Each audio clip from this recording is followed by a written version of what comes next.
தேவனுடைய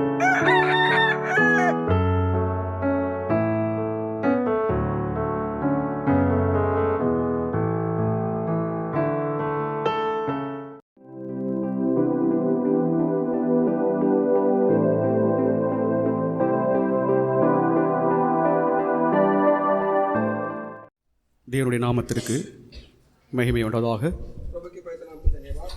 இது ஒரு மகிழ்ச்சிகரமான ஒரு நாளாகும். एक बहुत ही खुशी का एक ये दिन है.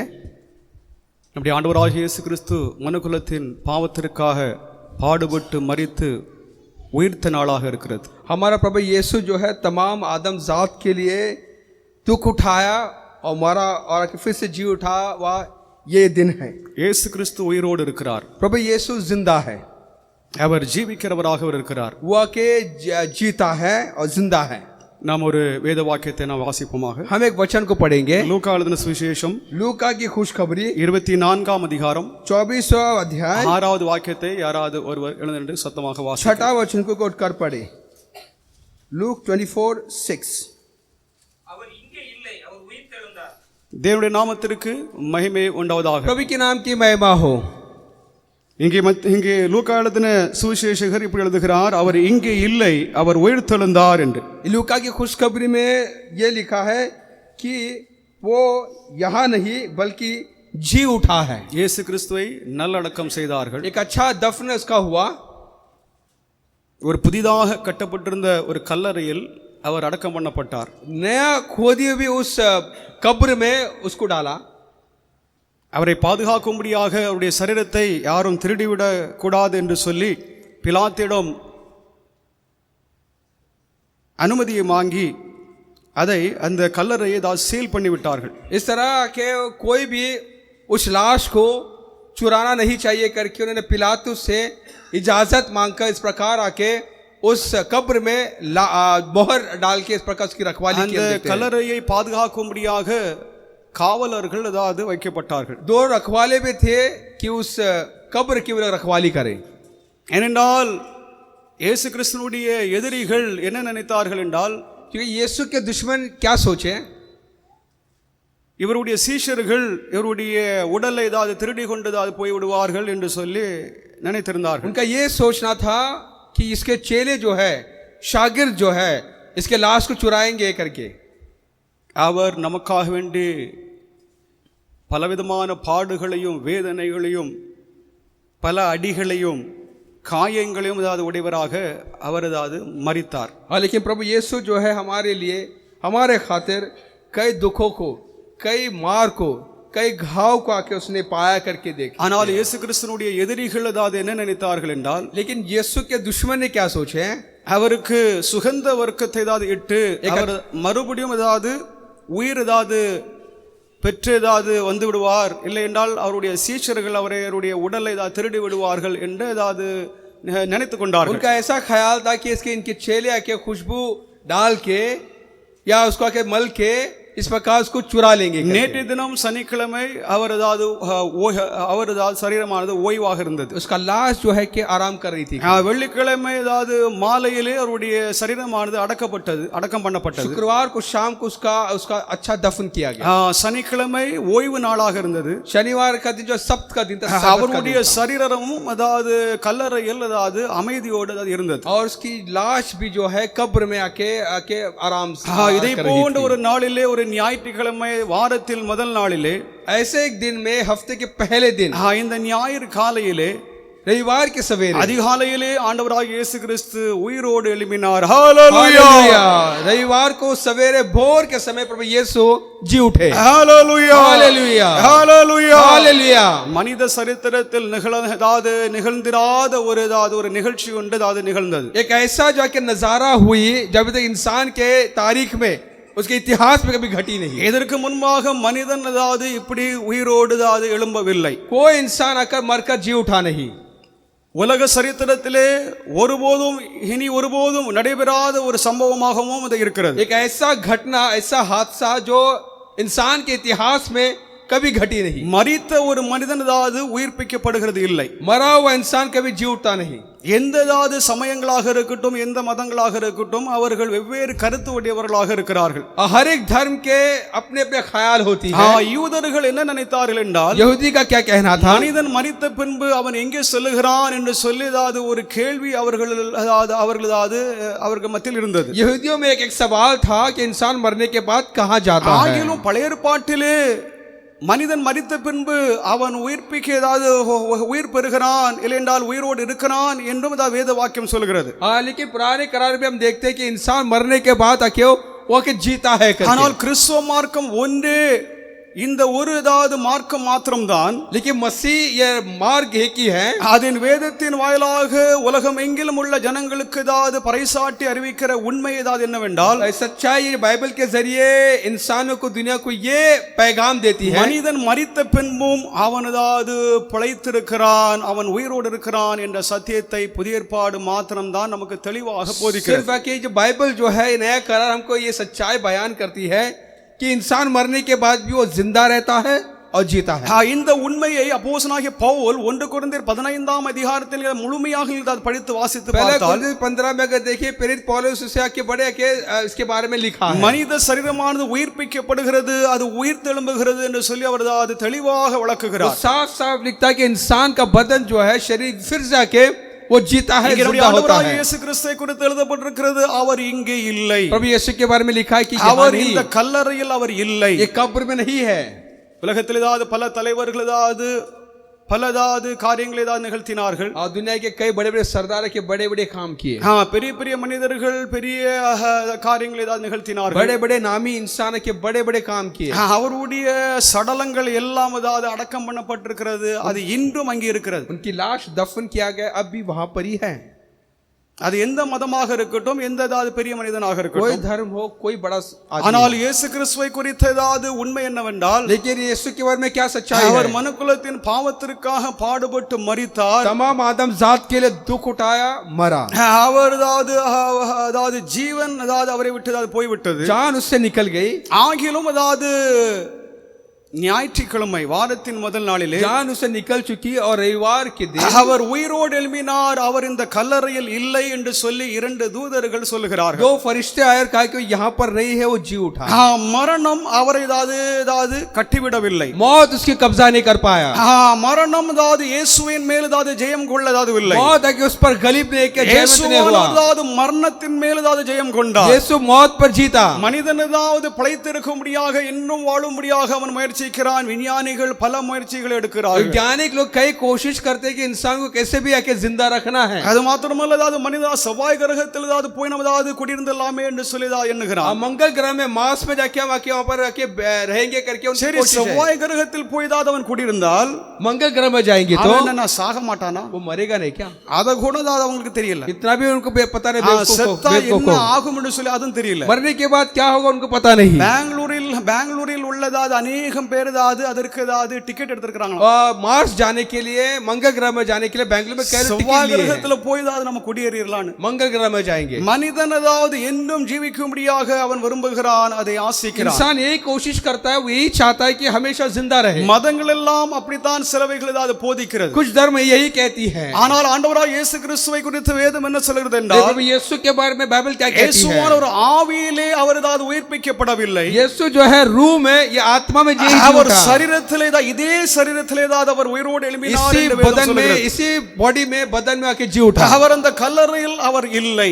वो कब्र में नहीं है. அவர் ஏதாவது உயிரோடு எழும்பி அந்த ஏதாவது சீல் பண்ணப்பட்டிருந்த அந்த கல்லறை விட்டு ஏதாவது வெளியேறினார். जो जहां पर सील लगाया गया था, मोहर लगाया गया था, उस कब्र से बाहर गया. சீஷர்கள் எல்லாம் போய் ஏதாவது கல்லறை சோதித்து பார்க்கிறார்கள். उसके चेहरे जाके उन्हें ढूंढे उसकी लाश को कब्र में. அந்த ஏதாவது சீலை அவர் ஏதாவது மூடி இருந்த சீலை மாத்திரம் தான் அங்க இருக்குது. वहां का जो आके जो मोहर सिर्फ थी. தேவனுடைய நாமத்திற்கு மகிமை உண்டாதாக. नाम की महिमा हो. பரிசுத்தமாக வாழ்ந்த एक पवित्र जिंदगी, எந்த ஒரு பாவம் செய்யாத कोई भी पाप தூய்மையாக இருந்த एक साफ தேவ சித்தத்தை நிறைவேற்றின प्रभु की मर्जी जो किया. இவ்வளவு பெரிய மகான் ஏதாவது அப்படியே செத்து அப்படியே இருந்து விடுவாரா? ऐसा महान आदमी ऐसे मरकर अंदर जा सकता है क्या? அவர் ஏதாவது மரணத்தை அவர் ஏதாவது வென்றார். वो मौत को जीता, மரணம் அவரை ஏதாவது கட்டிவிடவில்லை. मौत उसका कब्जा नहीं कर पाया, அவருடைய மரணத்தினால் மரணத்தை அவர் ஏதாவது கொண்டார். उसकी मौत से मौत को उसने मारा. மரணத்தின் அதிபதியாகிய பிசாசின் மேல் அவர் அதிகாரம் உடையவராக, मौत का मालिक के ऊपर उसका अधिकार था. அவர் மரணத்தை வென்றார், பாவத்தை வென்றார், சாபத்தை வென்றார், உலகத்தை வென்றார். मौत को, शाप को और इस प्रकार के पाप को जीता. அவர் ஏதாவது மரணத்தின் மேல் ஏதாவது வெற்றி வேந்தராக அவர் உயிரோடு मौत எழும்பினார். पर उसने फतेह हासिल किया, जीता. அவர் ஏதாவது ஜீவனுக்கு அதிபதியாக அவர் वो இருக்கிறார். जिंदगी का मालिक है. மரணத்தின் அதிபதியாக இருந்த சாத்தான் மேல் ஏதாவது ஜீவனின் அதிபதியாக இருக்கிற இயேசு கிறிஸ்து ஏதாவது வெற்றி சிறந்தார். मौत का जो मालिक पर आके, जिंदगी का मालिक आके जीता. ஹalleluya. हालेलुया. தாவீது அரசன் என்ன சொல்கிறார் என்றால், दाऊद राजा क्या कहता है? 16வது சங்கீதம் 10:11 16 10 11 को पढ़ सकते हैं. சங்கீதம் 16 10 11 என் ஆத்துமாவை பாதாளத்தில் விடீர், உம்முடைய பரிசுத்தவானை அழிவை காண ஒட்டீர், ஜீவ மார்க்கத்தை எனக்கு தெரியப்படுத்துவீர், உம்முடைய சமூகத்தில் பரிபூரண ஆனந்தமும் உம்முடைய வலது பாரிசத்தில் நித்திய பேரின்பமும் உண்டு. தேவனுடைய நாமத்திற்கு மகிமை உண்டாவதாக. प्रभु के नाम की महिमा हो. மேசியாவை ஏதாவது மனிதர்கள் கொண்டு போட்டார்கள் என்று சொல்லி நினைத்துக் கொண்டார்கள். उन्होंने ये सोचा कि मसीह को हमने मार दिए. மனிதர்கள் என்ன நினைத்தார்கள் என்றால், इंसान क्या सोचे? இயேசுவை நாங்கள் கொலை செய்து விட்டோம், हमने यीशु को खत्म कर दिया, அவர் செத்து போயிட்டார். वो मर चुका. ஆனால் மேசியாவை குறித்து ராஜாவாகிய தாவீதரசன் இப்படி தீர்க்க தரிசனம் लेकिन சொல்கிறார். राजा दाऊद इस प्रकार ये नबूवत करता है यीशु के बारे में. இந்த பரிசுத்தரை மரணமாது மேற்கொள்ளவில்லை, மரணத்தை இவர் மேற்கொண்டார். मौत इस पर नहीं जीता, मौत पर ये जीता. தேவனுடைய நாமத்திற்கு மகிமை உண்டாவதாக. प्रभु के नाम की महिमा हो. ஆதலால் தேவனுடைய பிள்ளைகளாக இருக்கிற நமக்கு ஒரு பெரிய ஒரு ஸ்லாக்கியம், ஒரு வாக்குத்தத்தம் एक கொடுக்கப்பட்டிருக்கிறது. ऐसी खुशनसीबी, एक ऐसा वादा हमको दिया गया है. மரித்திருக்கிற ஒவ்வொரு தேவனுடைய பிள்ளைகளும், கிறிஸ்துவுக்குள்ளாக மரித்த ஒவ்வொரு தேவனுடைய பிள்ளைகளும், मसीह में जो हर व्यक्ति जो मरता है அவர்கள் எல்லோரும் உயிர்த்து எழுப்பப்பட போகிறார்கள். वो जी उठेंगे. தேவனுடைய பிள்ளைகளாக இருக்கிற நாம் உயிர்த்து எழுப்பப்பட प्रभु போகிறோம். के लोग हम के जिंदा होंगे. தேவனுடைய நாமத்திற்கு மகிமை प्रभु உண்டாவதாக. के नाम की महिमा हो. அப்போஸ்தலனாகிய பேதுரு இதை குறித்து அவர் பிரசங்கம் செய்கையிலே, पतरस जब इसके बारे में जो प्रचार करता है, அப்போஸ்தலர் நடவடிக்கைகள் 2ஆம் அதிகாரம் 27 28 प्रेरित की दूसरा अध्याय के 27 वचन. என் ஆத்துமாவை பாதாளத்தில் விடீர், என் ஆத்துமாவை பாதாளத்தில் விடீர், உம்முடைய பரிசுத்தர் அழிவை காண ஒட்டீர், உம்முடைய பரிசுத்தர் ஏதாவது அழிவை காண விட்டீர், ஜீவ மார்க்கத்தை எனக்கு தெரியப்படுத்தினீர். ஜீவ மார்க்கத்தை எனக்கு தெரியப்படுத்தினீர் என்று ஏதாவது இங்கே பேதுரு ஏதாவது பிரசங்கம் செய்கிறார். जिंदगी के राहों को मुझे बता करके यहाँ पर कहता है. இங்கே மேசியாவை சாவு மரணம் ஏதாவது ஒன்றும் செய்து முடியவில்லை. मसीह को मौत कुछ नहीं कर पाया. மேசியாவின் ஏதாவது எலும்புகள் ஏதாவது முறிக்கப்படாமல் இருந்தது. उसकी हड्डी भी नहीं टूटा करके देखते हैं. சங்கீதம் 34ஆம் அதிகாரம் 20வது வாக்கியத்தில், 34वां अध्याय के 20वां वचन. 34:20 भजन संगीत 34:20. Psalm 34:20. காப்பாற்றுகிறார், அவைகளில் ஒன்றும் முறிக்கப்படுவதில்லை. தேவனுடைய நாமத்திற்கு மகிமை உண்டாவதாக. प्रभु के नाम की महिमा हो. மேசியாவின் எலும்புகள் ஏதாவது ஒன்றும் முறிக்கப்படவில்லை. मसीह के कोई भी हड्डी नहीं टूटा. அவர் ஏதாவது மனுக்குலத்திற்காக, நமக்காக, நம்முடைய பாவங்களுக்காக அவர் ஏதாவது பாடுகளை, துன்பங்களை சகித்தார். सारे जो मानव जाति के लिए, आदम जात के लिए दुख को सहा, அவர் பாடுபட்டார், दुख उठाया, அவர் பல வேதனைகளை அடைந்தார். दर्द को सहा. ஆகிலும் வேதம் நமக்கு என்ன சொல்கிறது ये என்றால், बाइबल क्या सिखाती है? மேசியாவின் எலும்புகள் ஒன்றும் முறிக்கப்படவில்லை. मसीह के एक भी हड्डी नहीं टूटा, मरोड़ा गया. யோவான் 19ஆம் அதிகாரம் 33வது வாக்கியம், யோவான் 19:33.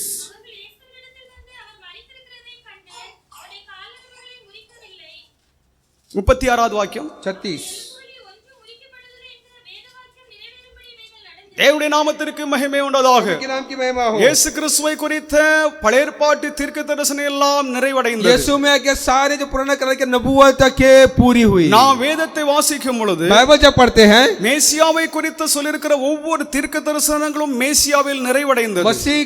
मसीह के बारे में जो किए नबूवत, हर एक नबूवत आके पूरी हुई. அவருடைய பிறப்பாக இருக்கட்டும், उसका पैदाइश हो, அவருடைய ஊழியமாக उसका இருக்கட்டும், सेवा हो, அவருடைய மரணமாக उसकी இருக்கட்டும், मौत हो, அவருடைய உயிர்த்தெழுதலாக उसका जी இருக்கட்டும், उठना हो, அவருடைய ரட்சிப்பாக उसका இருக்கட்டும், उद्धार हो, எல்லாவற்றையும் குறித்து ஏற்கனவே தீர்க்கதரிசிகள் இயேசு கிறிஸ்துவை குறித்து தீர்க்க தரிசனம் உரைத்திருந்தார். पहले के यीशु के जाके नबूवत के बारे में उन्होंने के नबूवत की करके देखते हैं, அவைகளை அவர் நிறைவேற்றினார். उसे पूरा किया. இப்பொழுது நாம் அதாவது தியானிக்கிறதாவது வாக்கியம், अब हम क्या क्या ध्यान कर ஒரு रहे हैं? புதிய காலை ஒன்று ஏதாவது உதயமாய் एक இருக்கிறது. नया सवेरा होगा, ஒரு ஏதாவது இரவு ஏதாவது கடந்து சென்று விட்டது. अंधेरा जा चुकी, இன்றைய தினம் ஒரு புதிய ஏதாவது காலை, आज के दिन नया सवेरा, ஒரு புதிய ஏதாவது நாள், नया दिन, ஒரு புதிய சிருஷ்டிப்பானது உதயமாய் एक இருக்கிறது. नया पैदाइश है कि जाके उगा करके தேவனுடைய देखते हैं। நாமத்திற்கு மகிமை உண்டாதாக. प्रभु के नाम की महिमा हो। பஸ்கா அதாவது ஆடுகளிலே फस्सा जो सैबत जो அந்த फस्सा जो होता है அந்த पासओवर, ஆடுகளின் அதாவது எலும்புகள் ஒன்றும் அதாவது முறிக்கப்படக்கூடாது என்று சொல்லி நியாயப்பிரமாணம் சொல்லியிருந்தது. व्यवस्था ये कहती है कि उसके भेड़ के कोई भी हड्डी नहीं टूटना चाहिए। யாத்திராகமம் 12ஆம் அதிகாரம் 46வது வாக்கியத்திலே, निर्गमन யாத்திராகமம் 12:46, 12:46, வீட்டிற்குள்ளும் புசிக்க வேண்டும். அந்த மாம்சத்தில் கொஞ்சமாகிலும் வீட்டிலிருந்து வெளியே கொண்டு போகக்கூடாது. அதில் ஒரு எலும்பையும் முறிக்கக்கூடாது. தேவனுடைய நாமத்திற்கு மகிமை உண்டாதாக. प्रभु के नाम की महिमा हो। பஸ்கா ஆட்டுக்குட்டினதாவது எலும்புகள் ஒன்றும் அதாவது முறிக்கப்படக்கூடாது என்று சொல்லி நியாயப்பிரமாணம் சொல்லி, व्यवस्था ये कहती है कि व्यवस्था की जो फसा का जो मेमना का हड्डी नहीं टूटना चाहिए। என்னாகமம் 9ஆம் அதிகாரம் 12வது வாக்கியம், गिनती 9-12, नंबर्स 9-12। விடியற்காலம் மட்டும் அதில் ஒன்றும் மீதியாக வைக்காமலும் அதில் ஒரு எலும்பையும் முறிக்காமலும் பஸ்காவினுடைய சகல முறைமைகளின்படியும் அதை ஆசரிக்க கடவீர்கள். தேவனுடைய நாமத்திற்கு மகிமை प्रभु உண்டாதாக. के नाम की महिमा हो। பஸ்காவின் நிறைவேறுதலாக இயேசு கிறிஸ்து இருக்கிறார். फसा का जाके पूरा होना मसीह में हुआ। பஸ்காவினதாவது முடிவு, பஸ்காவைதாவது முற்றிலுமாக முடிவுக்கு கொண்டு வந்தவர் இயேசுதான். जो फसा का जाके अंजाम को मसीह ने लाया। பழைய ஏற்பாட்டில் ஏதாவது நடைபெற்றதாவது பலிமுறைகள் எல்லாம் வெறும் அதாவது அடையாளமாக இருக்கிறது. पुराने करार के जितने भी जो दस्तूर है, बलि के जो रीति रिवाज है, कि मसीह में पूरा हुआ, அவைகள் எல்லாம் கிறிஸ்துவில் ஏதாவது நிறைவடைகிறது. मसीह में पूरा होता है। கிறிஸ்துவானவரே நிஜமான பலியாக वो ये இருக்கிறார். कि असली और हकीकत அந்த कुर्बानी ஏதாவது है। எலும்புகள் ஒன்றும் एक முறிக்கப்படுவதில்லை. भी हड्डी मरोड़ा नहीं गया, टूटा नहीं இயேசு गया। கிறிஸ்துவுடைய ஏதாவது சரீரம் ஏதாவது காயப்பட்டது. यीशु का शरीर के घाव அவர் थी। மன அளவிலும் அவர் ஏதாவது பலதாவது வருத்தங்கள் ஏதாவது அவருக்கு உண்டாயிற்று. मन में भी कई के दुख के गम, பலதாவது நேரங்களிலே தன்னுடைய ஊழிய காலங்களிலே कई सेवा के दौरान தன்னுடைய மரணத்தை குறித்து அவர் பேசி வந்தார். अपने मौत के बारे में वाक्य कहा करता था। யூத தலைவர்கள் தன்னை ஏதாவது பிடித்து यहूदियों के सरदार मुझे पकड़वाएंगे, தன்னை அடித்து கொலை செய்து मारेंगे, என்னை ஏதாவது அடக்கம் பண்ணி போடுவார்கள், मार डालेंगे, நான் और के மறுபடியும் दफन உயிரோடு करेंगे। எழும்புவேன் என்று சொல்லி அவர் பல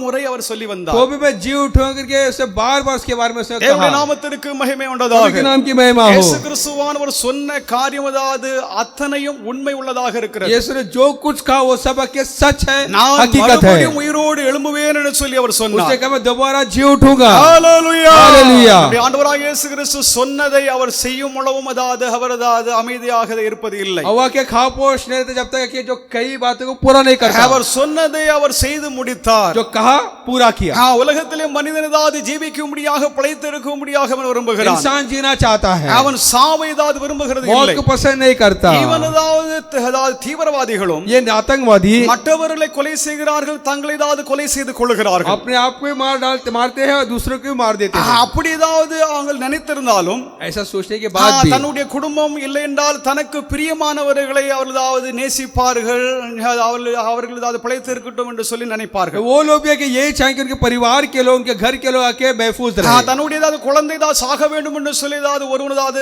சிந்திக்க மாட்டான். कोई बाप नहीं चाहे कि उसका बच्चा मर जाए। மனிதன் ஜீவிக்கவே அவன் விரும்புகிறான், அவன் சாகிறதை அவன் விரும்புகிறது இல்லை. इंसान आके चाहता है कि हमेशा जिंदा रहे और ஆனால் कभी नहीं நம்முடைய मरे। ஆண்டவராகிய இயேசு கிறிஸ்து சாகும்படியாக நமக்காக மரிக்கும்படியாகவே வந்தார். लेकिन प्रभु यीशु के हमारे खातिर मरने के लिए आया। அவர் எதற்காக ஏதாவது மரியாளின் ஏதாவது வயிற்றில் பிறந்தார் என்றால் मरियम के पेट में क्यों पैदा हुआ?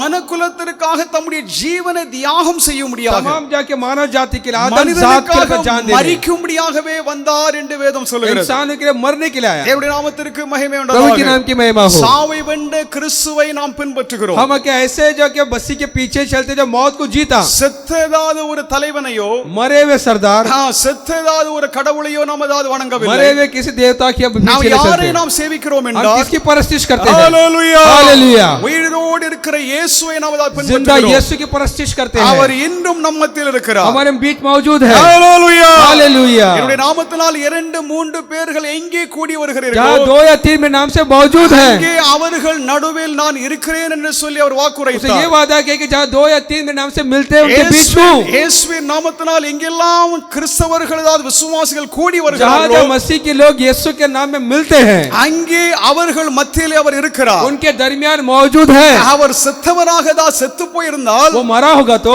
அவர் இங்கே இருந்திருக்க மாட்டார். அப்பனே होता. ஆனால் வேதம் என்ன சொல்கிறது என்றால் बाइबल क्या सिखाती है? இயேசு கிறிஸ்து உயிரோடு இருக்கிறார். यीशु जिंदा है, நம் மத்தியிலே அவர் இருக்கிறார். हमारे बीच मौजूद है, நம் மத்தியிலே அவர் ஜீவிக்கிறார். हमारे दरमियान है. அதனால் நாம் அதை வணங்குகிற கடவுள் அவர் ஜீவித்து அதாவது ஜீவிக்கிறவராக உயிர் உள்ளவராக जिसकी இருக்கிறார். हम पूजा करते हैं, उसकी जिसकी जब आके परस्तिश करते हैं, वो जिंदा है. இயேசு கிறிஸ்து என்ன சொல்கிறார் यीशु என்றால் क्या कहते हैं? யோவான் 1 அதிகாரம் 4வது வாக்கியத்தில் யோவான் 1:4 யோவான் 1:4 அவருக்குள் ஜீவன் இருந்தது, அந்த ஜீவன் மனுஷருக்கு ஒளியாக இருந்தது. தேவனுடைய நாமத்திற்கு மகிமை उनके உண்டாவதாக. नाम की महिमा हो. அவருக்குள் ஜீவன் இருந்தது, उसमें जिंदगी थी அந்த ஜீவன் மனுஷனுக்கு ஒளியாக இருந்தது என்று சொல்லி யோவான் சொல்லுகிறார். और वो जिंदगी के इंसान का नूर बना. தேவனுடைய நாமத்திற்கு மகிமை उनके உண்டாவதாக. नाम की महिमा हो. அவரே ஜீவனாக இருந்தார். वही जिंदगी था. நானே வழியும் சத்தியமும் ஜீவனுமாக இருக்கிறேன் என்று சொல்லி ஆண்டவர் मैं ही சொன்னார். राह हूँ, सच्चाई हूँ, और क्या जाके ஜீவனின் அதிபதியாக இருக்கிறார். जीवन जिंदगी का मालिक है. वो அவரே மனிதனுக்கு அதாவது முழுவதான அண்டங்களுக்கும் ஜீவனை கொடுக்கிறவராக तमाम இருக்கிறார். दुनिया के लिए वही आके जिंदगी देता है. அவர் இல்லை என்றால் உலகமே இல்லை. वो नहीं तो दुनिया नहीं,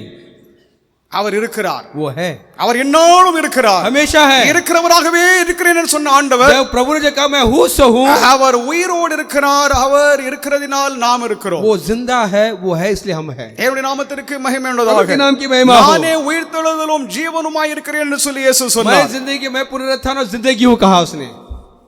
அவருக்குள் ஜீவன் இருந்தது.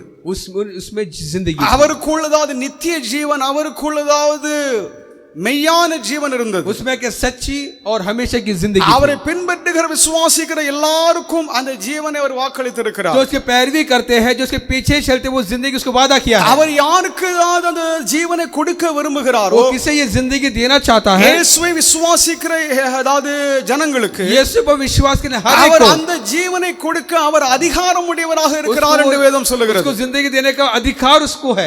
யோவான் 5 அதிகாரம் 21வது வாக்கியத்தில் யோவான் 5:21 பிதாவானவர் மரித்தோரை எழுப்பி உயிர்ப்பிக்கிறது போல, குமாரனும் தமக்கு சித்தமானவர்களை உயிர்ப்பிக்கிறார். தேவனுடைய நாமத்திற்கு மகிமை உண்டாவதாக. पवित्र नाम को धन्यवाद. பிதாவானவர் அதாவது ஜீவனை அதாவது கொடுக்கிறது போல क्योंकि जिस तरह पिता मुर्दों को उठाता है, குமாரனும் தம்மை விசுவாசிக்கிறவர்களுக்கு ஜீவனை கொடுக்க அதிகாரம் உடையவராக இருக்கிறார் என்று அதாவது இங்கு उसी எழுதப்பட்டிருக்கிறது. तरह बेटा भी जिन्हें चाहता है जिंदा करता है. தேவனுடைய பிள்ளைகளாக இருக்கிற நாம் இயேசுவை நாம் விசுவாசிக்கிறோம். यीशु पर विश्वास करते हैं हम. நமக்குள்ளாக தேவனுடைய ஆவியானவர், தேவனுடைய ஜீவன் நமக்குள்ளாக இருக்கிறது.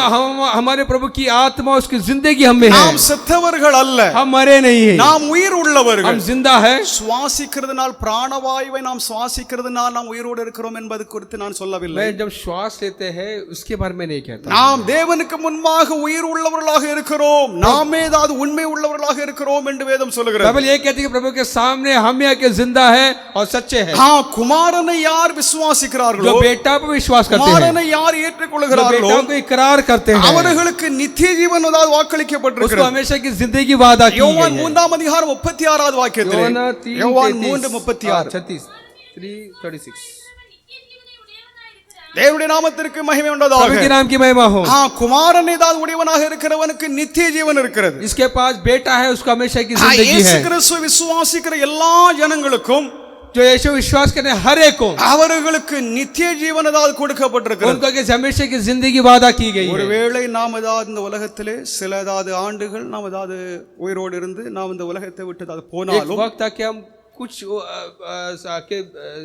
जिंदगी हम क्या इस दुनिया में बिताएंगे, நமக்கு நித்திய ஜீவன் அதாவது கொடுக்கப்பட்டிருக்கிறது. लेकिन हमको हमेशा की நித்திய जिंदगी दी வாழ்வு गई है. கொடுக்கப்பட்டிருக்கிறது. हमेशा की जिंदगी நாம் மரித்த பின்பும் ஆண்டவருக்கு முன்பாக நாம் அதாவது உயிர் உள்ளவர்களாகவே நாம் இருக்கிறோம். मरने के बाद भी प्रभु के नजरों में हम जिंदा ही है. தேவனுடைய நாமத்திற்கு மகிமை प्रभु के உண்டாவதாக. नाम की महिमा हो. ஆதி அதாவது அப்போஸ்தலர்கள், ஆதி அதாவது தீர்க்கதரிசிகள் आदि जो शुरू के जो नबी, பல ஆண்டுகள் பலதாவது ஆண்டுகளுக்கு முன்னால் வாழ்ந்ததாவது முனிவர்கள் बहुत साल पहले जो के ऋषि मुनि, அவர்கள் ஆண்டவருக்கு முன்பாக இன்றும் உயிரோடு இருக்கிறார்கள். अभी जो आके प्रभु के सामने नजरों में जिंदा है. 4000-5000 ஆண்டுகளுக்கு முன்னால மோசே இருந்தார். 4 या 5 साल पहले मूसा அவர் था, இப்பொழுதும் உயிரோடு இருக்கிறார். अब भी जिंदा है.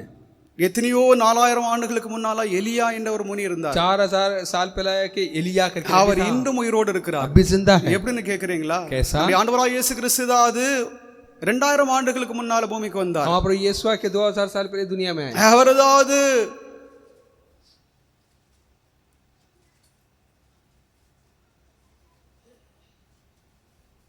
ஒரு மலையிலே ஏறி அவர் ஜெபம் பண்ணி கொண்டிருந்தார். ये पहाड़ में आके वो आके चढ़ा, वो हाँ, जब प्रार्थना कर பிதாவிடம் रहा था, ஜெபம் பண்ணி கொண்டு இருக்கும் பொழுது पिता से जब प्रार्थना कर रहा था, அவர் அதாவது மறுரூபமானார் என்று சொல்லி வேதம் वो சொல்லுகிறது. आके रूपांतर हो गया, ट्रांसफिगर हो गया, அவர் அதாவது முற்றிலுமாக அவருடைய உடல் மாறிட்டு पूरी तरह से उसका बदन बदल गया. அப்பொழுது 2 பழைய ஏற்பாட்டு பரிசுத்தவான்கள் அவரோடு அதாவது நேரடியாக வந்து அவரோடு பேசி கொண்டிருந்தார். ऐसे वक्त में आके 2 के पुराने करार के जो नबी उसके साथ बात कर रहे थे, மோசேயும் எலியாவும். मूसा और एलिया. இவர்களுக்கு தெரியாது யார் அப்போஸ்தலர்கள் அதாவது மோசையும் பார்க்கல எலியாவையும் பார்க்கல. ये प्रेरितों ने तो देखा नहीं मूसा कौन है, एलिया कौन है. எப்படி இவங்க கண்டுபிடிச்சாங்க இவர் எலியா இவர் மோசேன்னு எப்படி கண்டுபிடிச்சாங்க? कैसा उनको पता चले कि ये मूसा है, एलिया है करके. அவர்கள் 2 பேரும் இயேசுவிடம் அதாவது இயேசு கிறிஸ்துவுடைய மரணத்தை குறித்து பேசிக் वो கொண்டிருந்தார்கள். दोनों भी यीशु से इसके मौत के बारे में चर्चा कर रहे थे. எதற்காக பேசிக் கொண்டிருந்தார்கள் क्यों என்றால், चर्चा कर रहे थे? இரட்சகரே நாங்களும் மீட்பை அடையும்படியாக நீர் செய்ய போகிற அந்த தியாக பலியை குறித்து அதாவது அவர்கள் பேசிக் वो கொண்டிருந்தார்கள். आके जो हम भी छुटकारा पाना चाहिए करके आप जो बलिदान जो करने हैं उसके बारे में बात कर रहे थे. இயேசு கிறிஸ்துவுடைய பலியினால் தான் यीशु के बलिदान से ही பழைய ஏற்பாட்டின் பரிசுத்தவான்களாக இருக்கட்டும், पुराने करार के पवित्र புதிய ஏற்பாட்டின் பரிசுத்தவான்களாக இருக்கட்டும், தேவனுடைய சபையாக இருக்கட்டும், कलिसिया हो ரட்சிப்பை பெறுகிறோம் என்று வேதம் நமக்கு தெளிவாக போதிக்கிறது. उद्धार पाते हैं बाइबल में साफ ஹalleluya.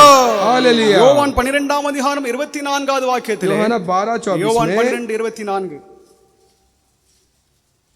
அதற்கு மாட்டால் உயிர்த்தெழுதல் நடக்கும் கடைசி நாளிலே அவனும் உயிர்த்தெழுந்திருப்பான் என்று அறிந்திருக்கிறேன் என்றார். இயேசு அவளை நோக்கி, நானே உயிர்த்தெழுதலும் ஜீவனுமாய் இருக்கிறேன். என்னை விசுவாசிக்கிறவன் மரித்தாலும் பிழைப்பான்.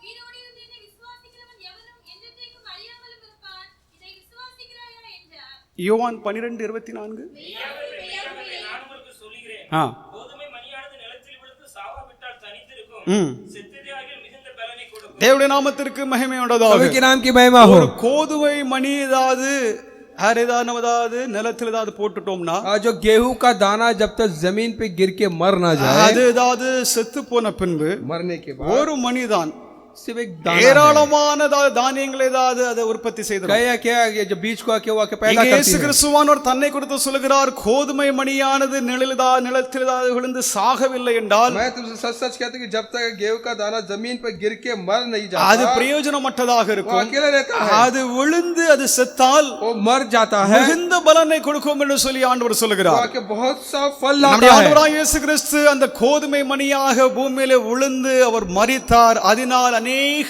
ஆத்துமாக்களை அவர் தான் சம்பாதித்து हमारा கொண்டார். प्रभु यीशु के गेहूं का दाना बनकर जमीन पर गिरा, मरा, उससे आगे कई आके लोगों को पैदा हालेलुया. किया. हालेलुया. உலகமெங்கும் கோடிக்கணக்கான ஜனங்கள் விசுவாச ஜனங்கள் இருக்கிறார்கள். तमाम दुनिया में करोड़ों विश्वासी लोग हैं.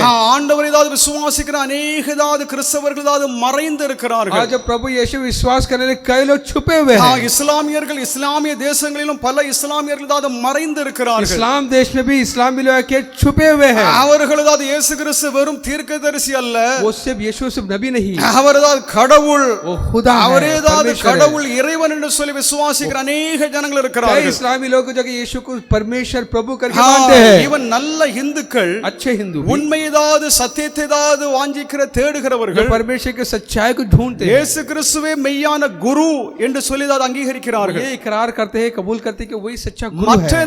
குருகளை குறித்து அவர்கள் ஒன்றும் சொல்லவில்லை. और दूसरे गुरु के இயேசு கிறிஸ்துவே மெய்யான குரு என்று சொல்லி அங்கீகரிக்கிறார்கள். यीशु ही एक सच्चा गुरु है करके ஒன்று, मानते हैं. एक ஆண்டவர் प्रभु சாவை शाप को வென்றார், அதை ஜெயித்தார். शाप को जीता करके देखते हैं. மரணம் அவருக்கு முன்னால் ஒன்றும் இல்லை. मौत के सामने कुछ नहीं. ஏனென்றால் இயேசு கிறிஸ்து மரணத்தை அழித்து விட்டார் என்று வேதம் சொல்லுகிறது. मौत को उससे मिटा दिया करके देखते हैं. அது முடிவான ஒரு காரியத்தை வேதம் நமக்கு சொல்லுகிறது. एक आखिरी एक अंजाम को बताती है बाइबल हमें. அவர் சாவை வென்று விட்டார், இப்பொழுது சாவே கிடையாது என்று சொல்லி வேதம் சொல்லல. बाइबल ये नहीं कहती कि शाप है ही नहीं कहती, ஏனால் இயேசுவை விசுவாசிக்கிற अनेक பக்தர்கள் இன்னும் மரிக்கிறாங்க. क्योंकि यीशु के कई भक्त अभी मरते हैं. அப்ப சாவை அவர் எப்படி ஜெயித்தார், சாவே இருக்காதுன்னு எப்படி சொல்ல முடியும்? हम कैसे कह सकते कि मौत है ही नहीं करके. 2 தீமோத்தேயு 1ஆம் அதிகாரம் 10வது வாக்கியத்திலே, 2 तीमुथियुस 2 தீமோத்தேயு 1:10, 1:10, நம்முடைய இரட்சகராகிய இயேசு கிறிஸ்து பிரசன்னமானதினாலே அந்த கிருபை இப்பொழுது வெளிப்படுத்தப்பட்டது. அவர் மரணத்தை பரிகரித்து ஜீவனையும் அழியாமையும் சுவிசேஷத்தினாலே வெளியரங்கம் ஆக்கினார். தேவனுடைய நாமத்திற்கு மகிமை உண்டதாக. प्रभु की पवित्र नाम को धन्यवाद। ஜீவனையும் அழியாமையும் சுவிசேஷத்தினால் அவர் வெளிரங்கமாக்கினார் என்று பவுல் சொல்லுகிறார். खुशखबरी के जरिए उससे आके जो आके अविनाशी और आके जिंदगी को அவர் जाहिर किया, மரணத்தை அவர் அழித்து விட்டார். मौत को मिटाया। அவரில் மரணம் ஒன்றுதாவது கிரியை செய்யவில்லை. मौत आके कुछ नहीं कर पाया उसके सामने। மரணத்தை வென்றதாவது கிறிஸ்துவை நாம் பின்பற்றுகிறோம். मौत को जीता मसीह के पैरवी करते हैं। தேவனுடைய நாமத்திற்கு மகிமை உண்டதாக. प्रभु के नाम की महिमा हो। மரணத்தை அவர் விழுங்கி விட்டார் என்று வேதம் சொல்கிறது. उसने निगल दिया। ஏசாயா 25ஆம் அதிகாரம் 8வது வாக்கியத்திலே, 56:8 में, ஏசாயா 25:8, 55:8 விழுங்குவார். மரணத்தை அவர் ஜெயமாக விழுங்குவார். கர்த்தராகிய தேவன் எல்லா முகங்களிலும் இருந்து கண்ணீரை துடைத்து தமது ஜனத்தின் நிந்தைதாவது பூமியில் நீக்கி முற்றிலும் நீக்கி விடுவார். கர்த்தர் இதை சொன்னார் என்று தீர்க்கதரிசி சொல்கிறார். தேவனுடைய நாமத்திற்கு மகிமை உண்டதாக. नाम की महिमा हो। அவர் மரணத்தை விழுங்கி விடுவார் என்று வேதம் சொல்கிறது. मौत को कि निगल लिया करके देखते தேவனுடைய हैं। நாமத்திற்கு மகிமை உண்டதாக. नाम की महिमा हो। மரணம் நம்மேல் ஆதிக்கம் செய்கிறது இல்லை. मौत हम पर हुकूमत नहीं करती। மரணம் என்று சொல்லப்படுகிறது அது பாவம், मौत जो कहते हैं पाप, சாபம், शाप, சாத்தானுடைய எதிர்ப்புகள், शैतान की जो आके जो दुश्मनी, உலகம், दुनिया, இது நம்மேல் ஆளுகை செய்வது இல்லை. हम पर वो हुकूमत नहीं करता। தேவனுடைய நாமத்திற்கு மகிமை உண்டதாக. प्रभु के नाम की महिमा हो। மரணம் என்று சொல்லப்படுகிற அந்த ஆத்மீக மரணம், ये मौत जो कहते हैं आत्मिक मौत, தேவனை விட்டு பிரிந்திருக்கும் அந்த நிலை, जो प्रभु से जाके जो हमें दूर करती है। ஆதாமும் ஏவாளும் அவர்கள் என்று அந்த பழத்தை பறித்து புசித்தார்களோ, जिस वक्त उन्होंने उस आदम और हव्वा ने उस फल को आके खाया, அன்றே அவர்கள் மரித்தார்கள். उसी पल मर चुके। தேவனுடைய கிருபை இழந்தார்கள். प्रभु का अनुग्रह को खोए। தேவனுடைய பாதுகாப்பை प्रभु இழந்தார்கள். के उस रक्षा को खोए। அவர்கள் ஏதேனை விட்டு வெளியே துரத்தப்பட்டார்கள். आदन से उनको दूर किया गया। தேவனோடு மறுபடியும் சேர முடியவில்லை. पास वापस प्रभु के पास नहीं आ தேவனை पाए, தேட முடியவில்லை. ढूंढ नहीं पाए। அதுதான் மரணம். वही मौत है। ஆண்டவராகிய இயேசு கிறிஸ்து மரணத்தை ஜெயித்தார். प्रभु यीशु ने मौत को जीता, மரணத்தை அவர் வென்றார். मौत को जीता। பழைய ஏற்பாட்டின் ஜனங்கள் ஒருவன் மரித்த பின்பு என்ன நடைபெறுகிறது என்று சொல்லி அவர்கள் யோசித்தார்கள். पुराने करार के लोग ये सोच रहे थे कि मरने के बाद क्या होता है। யோபு 14ஆம் அதிகாரம் 14வது வாக்கியத்திலே, अय्यूब 14:14 யோவான் 14:14, மனுஷன் சத்தத்தை பிழைப்பானோ, எனக்கு மாறுதல் எப்போது வரும் என்று எனக்கு குறிக்கப்பட்ட போராட்டத்தின் நாளெல்லாம் நான் காத்திருக்கிறேன். தேவனுடைய நாமத்திற்கு மகிமை உண்டதாக. प्रभु के नाम की महिमा हो। இங்கே யோபு பக்தனுடைய இந்த சரித்திரத்திலே, या योबु के जो इस जिंदगी में, மனிதன் மரித்த பின்பு அவன் பிழைப்பானா? अगर आदमी मर जाए तो क्या वो फिर जिएगा? அவனதாவது மரணத்தை அவனதாவது ஜெயித்து அவன் விடுதலை அடைவானா? क्या वो मौत को जीत कर आके वो जिंदा रहेगा? மரித்த ஒரு மனிதன் அவன் மறுபடியும் ஜீவனை பெற முடியுமா? मरा हुआ इंसान वापस जिंदा हो सकता है? என்ற ஒரு கேள்வி ஜனங்கள் மத்தியிலே இருந்தது. लोगों के बीच में एक सवाल थी। ஓசையா 13ஆம் அதிகாரம் 14வது வாக்கியத்திலே, ओसाया 13:14 में, ஓசாயா 13:14, அவர்களை நான் பாதாளத்தின் வல்லமைக்கு நீங்களாக்கி மீட்பேன். அவர்களை பாதாளத்தின் வல்லமைக்கு நான் நீங்களாக்கி மீட்பேன். அவர்களை மரணத்துக்கு நீங்களாக்கி விடுவிப்பேன். அவர்களை மரணத்திற்கு விடுவிப்பேன். மரணமே உன் வாதைகள் எங்கே? மரணமே உன் வாதைகள் எங்கே? பாதாளமே உன் சங்காரம் எங்கே? பாதாளமே உன் சங்காரம் எங்கே? மனமாறுதல் என் கண்களுக்கு மறைவானதாய் இருக்கும். தேவனுடைய நாமத்திற்கு மகிமை प्रभु உண்டதாக. के नाम की महिमा हो। எங்கே மரணத்தை குறித்த ஒரு கேள்வி எழுப்பப்பட்டிருக்கிறது. एक सवाल उठाया गया मौत के बारे में। பாதாள மரணம் அதன் வாதை அது எங்கே என்று சொல்லி கேள்வி எழுப்பப்பட்டிருக்கிறது. मौत का जहन्नुम कहाँ है? தேவனுடைய நாமத்திற்கு மகிமை உண்டதாக. प्रभु के नाम की महिमा हो। பவுல் அப்போஸ்தலன் என்ன சொல்கிறார் என்றால், प्रेरित पौलुस क्या कहते हैं? 15ஆம் அதிகாரம் 1 கொரிந்தியர் 15:54 पहला कोरिन्थियस 15:54 அதே வாக்கியத்தை அவர் எடுத்து எழுதுகிறார். वही वचन को यहाँ पर इस्तेमाल 1 करता है। கொரிந்தியர் 15:54. कोरिन्थियस 15:54। பாதாளமே உன் ஜெயம் எங்கே? மரணத்தின் பாவம், பாவத்தின் பலன் நியாயப்பிரமாணம். நம்முடைய கர்த்தராகிய இயேசு கிறிஸ்துவினாலே நமக்கு ஜெயம் கொடுக்கிற தேவனுக்கு ஸ்தோத்திரம். ஹalleluya. हालेलुया। நம்முடைய கர்த்தராகிய இயேசு கிறிஸ்துவினால் நமக்கு ஜெயம் கொடுக்கிற தேவனுக்கு ஸ்தோத்திரம். हमको जो प्रभु मसीह यीशु में हमें जो जीत देता है उसको धन्यवाद। மரணமே உன் கூர் எங்கே? मौत तेरा जीत कहाँ है? பாதாளமே உன் ஜெயம் எங்கே? अर्धलोक तेरा नोक कहाँ है? இங்கே இயேசுவினால் மரணமானது வெல்லப்பட்டது. यीशु से मौत पर जीते। மரணத்தை இயேசுவானவர் வென்றார். मौत पर यीशु जीते। மரணத்தை இயேசுவானவர் ஜெயித்தார். मौत पर यीशु जीते। மனிதன் ஏதாவது மரணத்தை ஏதாவது ஜெயித்து அவன் என்னாலும் உயிரோடு இருக்க விரும்புகிறான். इंसान यही चाहता है कि वो आके मौत पर जीते और அவன் இந்த हमेशा अमर சரீரத்திலே रहे. இந்த சரீரத்திலே அவன் ஏதாவது அப்படி இருக்க அவர் விரும்புகிறான். वो इसी बदन में वो आके हमेशा के रहना ஆனால் चाहता है. தேவனோ ஒவ்வொரு ஆத்துமாவையும் நித்திய காலமாக வாழும்படியாக ஒன்று தேவனை விட்டு பிரிந்திருக்க வேண்டும், இல்லை என்றால் தேவனோடு என்றும் வாழ வேண்டும் என்றதாவது கிரியை அவர் लेकिन செய்கிறார். प्रभु ऐसा क्रिया करता है कि एक आके प्रभु के साथ हमेशा रहना है, नहीं तो हमेशा प्रभु से दूर रहना இந்த உடல் இந்த சரீரம் ஏதாவது தேவராஜ்யத்திற்குள் பிரவேசிக்க है. முடியாது. ये बदन जो है प्रभु की बादशाहत में दाखिल नहीं हो தேவனுடைய सकता. ராஜ்யத்திற்குள் பரலோகத்தில் நாம் பிரவேசிக்க வேண்டும் என்றால் प्रभु की बादशाहत में दाखिल होना है இந்த तो சரீரம் இந்த மாம்சம் இந்த ரத்தம் ஏதாவது உள்ளே பிரவேசிக்க முடியாது. ये गोश और हड्डी जो है ये இந்த नहीं प्रवेश कर சரீரமும் सकता. இந்த மாம்சம் ஏதாவது இந்த மாம்சம் இந்த ரத்தமானது அது வந்து ஏதாவது மறுரூபதாவது படுத்தப்பட வேண்டும். ये गोश और ये लहू आके இது बदलना है. மகிமையாக ஏதாவது மறுரூபம் அடைய வேண்டும். महिमा से ये बदलना है. மறுரூபம் அடைய விடவில்லை என்றால் நாம் தேவராஜ்யத்திற்குள் ஏதாவது பிரவேசிப்பது ரொம்ப கடினம். जब तक हम नहीं बदले परमेश्वर की बादशाहत में தேவனுடைய नहीं दाखिल हो நாமத்திற்கு सकते. மகிமை உண்டாதாக. प्रभु के नाम की महिमा हो. இயேசு கிறிஸ்து மறுரூபமானார். प्रभु यीशु आके बदले करके देखते हैं அவர் தன்னுடைய ஏதாவது ராஜ்யத்திலே अपनी बादशाहत में 1000 வருட அரசாட்சியிலே 1000 जो साल के उस हुकूमत में அவர் सल्तनत में எப்படி राज्य में ஏதாவது ஆளுகை செய்வார் என்பதை அந்த மறுரூபம் மறையிலே அவர் ஏதாவது மோசேக்கும் எலியாவுக்கும் அவர் वो வெளிப்படுத்தினார். कैसा राज करे करके मूसा लिया को उसे प्रकट किया. தேவனுடைய நாமத்திற்கு மகிமை प्रभु के உண்டாதாக. नाम की महिमा हो. பாதாளத்தின் ஏதாவது ஜெயம் பாதாளத்தின் கூர் अर्धलोक का जो डंक அவைகள் எல்லாம் ஏதாவது வெல்லப்பட்டது. वो सब के उस पर जीता, அவைகள் எல்லாம் वो தோற்கடிக்கப்பட்டது. सब हारे. தேவனுடைய நாமத்திற்கு மகிமை प्रभु உண்டாதாக. के नाम की महिमा हो. இப்பொழுது நமக்கும் ஏதாவது மரணத்தின் மேல் நமக்கு ஜெயம் हमको भी இருக்கிறது. आके मौत पर आके जीत. ஹalleluya. हालेलुया. பாவமாகிய மரணம், पाप करके जो मौत, உலகமாகிய மரணம், दुनिया करके मौत, தேவனை விட்டு ஏதாவது பிரிந்திருக்கும் ஏதாவது அந்த மரணம், प्रभु से जो दूर हुए उस मौत, அதை நாம் ஏதாவது அதில் நாம் வெற்றி அடைந்தோம். उसमें हम जीते. இயேசுவுக்குள்ளாக நாம் ஏதாவது இயேசுவின் ரட்சிப்பினாலே, यीशु के उस उद्धार से இயேசுவானவர் நம்மை மீட்டுக் கொண்டதினாலே, यीशु ने हमें छुड़ाया. தேவனுக்குள்ளாக கிறிஸ்துவுக்குள்ளாக நாம் எல்லோரும் தான் ஜீவிக்கிறோம். मसीह में आके हम सब जीते हैं. நாம் ஒருவேளை இந்த பூமியை விட்டு ஒருவேளை தான் கடந்து சென்று एक விட்டாலும் दुनिया से चले जाएंगे, நாம் தேவனோடு கிறிஸ்துவோடு என்றும் வாழுவோம். आप बाद तक मसीह के साथ रहेंगे. நித்திய காலமாக நித்திய ஜீவனுக்குள்ளாக நாம் பிரவேசித்திருக்கிறோம். हमेशा की जिंदगी में आप बाद तक रहने நித்திய रहेंगे. ஜீவன் நமக்குள்ளாக வளர்ந்து கொண்டே हमेशा இருக்கிறது. की जिंदगी में बढ़ती रहती है. கிறிஸ்துவானவர் மரணத்தை அவர் வென்றார், मसीह ने ஜெயித்தார். मौत पर जीता. அந்த மரணம், அந்த சாபம், அந்த கல்லறை, वो मौत, वो लानत, वो कब्र, அதில் மேல் அவர் ஏதாவது வெற்றி वो சிறந்தார். जीता उसमें.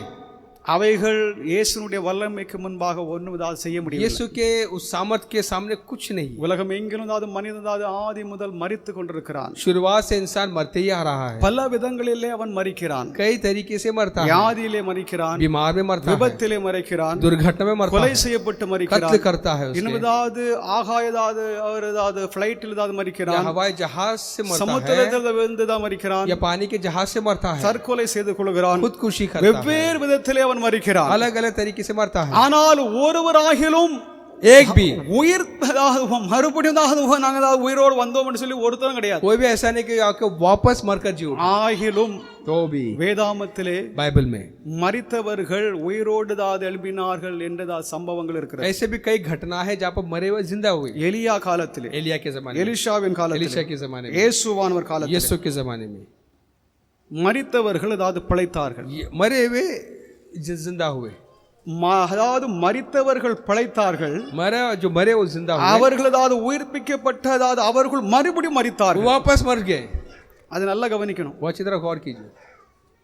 எலியா அதாவது எலியா சாரிபாத் அதாவது விதவையின் அதாவது மகனை உயிரோடு எழுப்பினார். सारी बात को विधवा किए और जिस बेटे को जिंदा किया, அந்த அதாவது மகன் மறுபடியும் செத்தான். वापस मर गया. எலிஷா எலிஷா சூனேம் அதாவது ஒரு ஸ்திரீனுடைய மகனை ஏதாவது உயிர்ப்பித்தார். सुने क्या उस बेटे को उसे जिंदा किया, அவரும் மறுபடியும் மரிச்சாங்க. वो भी मर चुका. எலிஷா एलिशा ஒரு இஸ்ரவேலி ஏதாவது ஒரு மனுஷன் ஏதாவது அவருடைய ஏதாவது கல்லறையில் उसको जहाँ पर कब्र में जहाँ दफन किया था, அவருடைய ஏதாவது எலும்புகள் ஏதாவது அந்த கல்லறையில் ஏதாவது அந்த செத்தவன் ஏதாவது பட்ட உடனே उसके लाश जो है उसका हड्डी को छूते ही அவர் ஏதாவது உயிர்த்தான். वो जिंदा हो चुका, அவன் மறுபடியும் செத்தான். वापस मर गया. இவன் ஏதாவது நாயின் ஊர் ஏதாவது விதவையின் ஏதாவது மகனும் ஏதாவது உயிர்ப்பிக்கப்பட்டான். नाई की जो लड़का जो है वो भी मर चुका था, இயேசுவானவர் தான் ஏதாவது அவர் ஏதாவது உயிர்ப்பித்தார். उसे जिंदा किया, மறுபடியும் மரிச்சான். वापस आके मर गया. யயூரிவின் ஏதாவது மகள் அவரும் ஏதாவது जायरस की உயிர்ப்பிக்கப்பட்டார். बेटी भी भी मर चुकी थी, அவளும் மரித்தாள். वो भी वापस मर गई. லாசரு लाजर, இயேசு கிறிஸ்துவான் உயிர்த்தெழுப்பின लाजरस को भी वो प्रभु यीशु ने उठाया था, அவரும் जिंदा किया, மறுபடியும் மரித்தார். वापस आके मर गए. இயேசு கிறிஸ்து மரித்தார், यीशु मरे, அவர் உயிர்ப்பிக்கப்பட்டார், जिंदा உயிரோடு हुआ, எழுப்பினார். जी उठा, அவர் மறுபடியும் ஒருபோதும் மரிப்பது இல்லை. हालेलुया, हालेलुया, மரித்தேன் ஆனாலும் இதோ சதா காலங்களிலும் உயிரோடு இருக்கிறேன் என்று சொல்லி ஆண்டவர் சொல்லுகிறார். हालेलुया, हालेलुया, हमेशा जिंदा हूं मैं, மரித்தேன் ஆனாலும் இதோ சதா காலங்களிலும் நான் உயிரோடு இருக்கிறேன். देखो मैं आबाद तक जिंदा हूं. தபிதா என்ற தொற்காள், तबीता करके जो है அவள் மரித்து போனார். वो मर चुकी, அந்த மகளை பேதுரு உயிர்ப்பித்தார். उसको आके पतरस जिंदा करता है. எத்திகோ என்ற ஒருவர் எத்திகோ மரித்தார். அவரை பவுல் உயிர்ப்பித்தார். पौलुस जिंदा किया. பழைய ஏற்பாட்டில் பரிசுத்தவான்கள், पुराने करार के पवित्र लोग, எருசலேமில் இருந்ததாவது மரித்ததாவது கல்லறையில் இருந்த பரிசுத்தவான்கள், यरूशलेम में जो कब्र में जो पड़े जो पवित्र लोग, இயேசு கிறிஸ்து மரித்த பொழுது यीशु जब मरे அநேக பரிசுத்தவான்கள் எருசலேம் பட்டணத்தில் அவள் உயிரோடு வந்தார்கள். कई लोग के लाश उठे आके घूमने फिरने लगे. எங்க போனாங்க? कहाँ गए? உயிரோடு எழுப்பப்பட்டாங்க, जिंदा उठे. ஆனாலும் ஆண்டவருடையதாவது உயிர்த்தெழுதல் இது வித்தியாசமான ஒரு சம்பவமாக நிகழ்ச்சியாகும். प्रभु का जो यीशु का जो जिंदा होना जी उठा एक अलग ही नजारा. இவர் மனுக்குலத்தின் பாவத்திற்காக தம்மையே தியாகம் செய்து அவர் மரித்தார். वो आके अपने ही जिंदगी को तमाम आदम जात के लिए कुर्बान किया. அது தேவனுடைய திட்டமாக இருக்கிறது. ये प्रभु का प्लान है, इरादा है. தேவன் அவர் இந்த பாடுகளுக்குள்ளாக உட்படுத்தினார் என்று சொல்லி வேதம் ऐसे சொல்கிறது. दुखों से ही जाना है कि प्रभु चाहता था. அவர் மேல் பாவம் சுமத்தப்பட்டது, उस पर पाप जो है गुनाह लादा गया. பாவத்தின் கோர அந்த ஆதிக்கம் அவர் மேல் உண்டாயிற்று. वो जो पाप का जो अंजाम जो उसका जो कार्य जो है उसको அவைகள் लादा गया. எல்லாவற்றையும் தான் ஏற்றுக்கொண்டு सब कुछ उसने अपने ऊपर लिया. அவர் மூன்றாம் நாள் மறுபடியும் உயிரோடு எழுப்பினார். ஹalleluya, हालेलुया, तीसरे दिन जी उठा. இதை போன்றதாவது ஒரு நிகழ்ச்சியோ ஒரு சம்பவமோ எந்த மனிதனுக்கும் உண்டாகவில்லை. ऐसा नजारा और किसी इंसान के साथ हुई नहीं. ஆதலால் கிறிஸ்துவ விசுவாசத்திலே உயிர்த்தெழுதல் ஒரு அடிப்படை உபதேசமாக இருக்கிறது. एक बुनियादी एक उपदेश है कि इंसान के मर के जी தேவனுடைய उठता है. பிள்ளைகளாக இருக்கிற நாம் உயிர்த்தெழுப்பப்பட हम போகிறோம். प्रभु के रोज जी उठेंगे. தேவன் நம்மை உயிர்த்தெழுப்ப प्रभु போகிறார். ये सब जी उठाएगा. பழைய ஏற்பாட்டில் என்ன சொல்கிறது என்றால், पुराना करार क्या कहती है? மனிதர்கள் உயிர்த்தெழுப்பப்படுவார்கள் என்று. क्या इंसान के मर का वापस जिंदा ஏசாயா होगा? 26 அதிகாரம் 19வது வாக்கியத்திலே, ஏசாயா 26 19, 26 19, ஏசாயா 26 19. உம்முடையவர்கள் பிரேதமான என்னுடையவர்களோடே கூட எழுந்திருப்பார்கள்.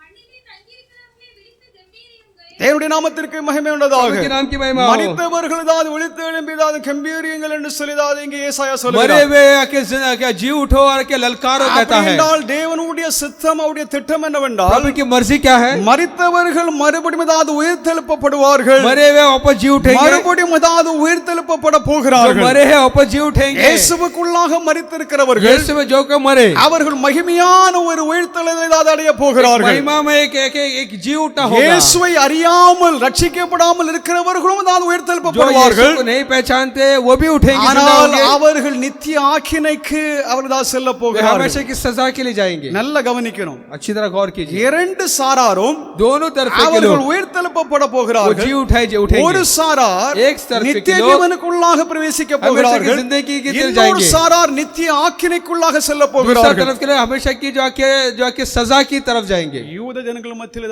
பல பிரிவினதாது இருந்தது. यहूदियों में कई तरफ के लोग थे. பரிசேயர்கள் फरसी உயிர்த்தெழுதல் உண்டு என்று சொல்லி சொன்னார்கள். जी उठना है कहते हैं. சதுசேயர்கள் உயிர்த்தெழுதல் இல்லை என்று சொல்லி जी उठना சாதித்தார்கள். नहीं है करके उन्हें कहते தேவனுடைய हैं. நாமத்திற்கு மகிமை प्रभु के உண்டாதாக. नाम की महिमा हो. தானியேல் 12 அதிகாரம் 2வது வாக்கியம்.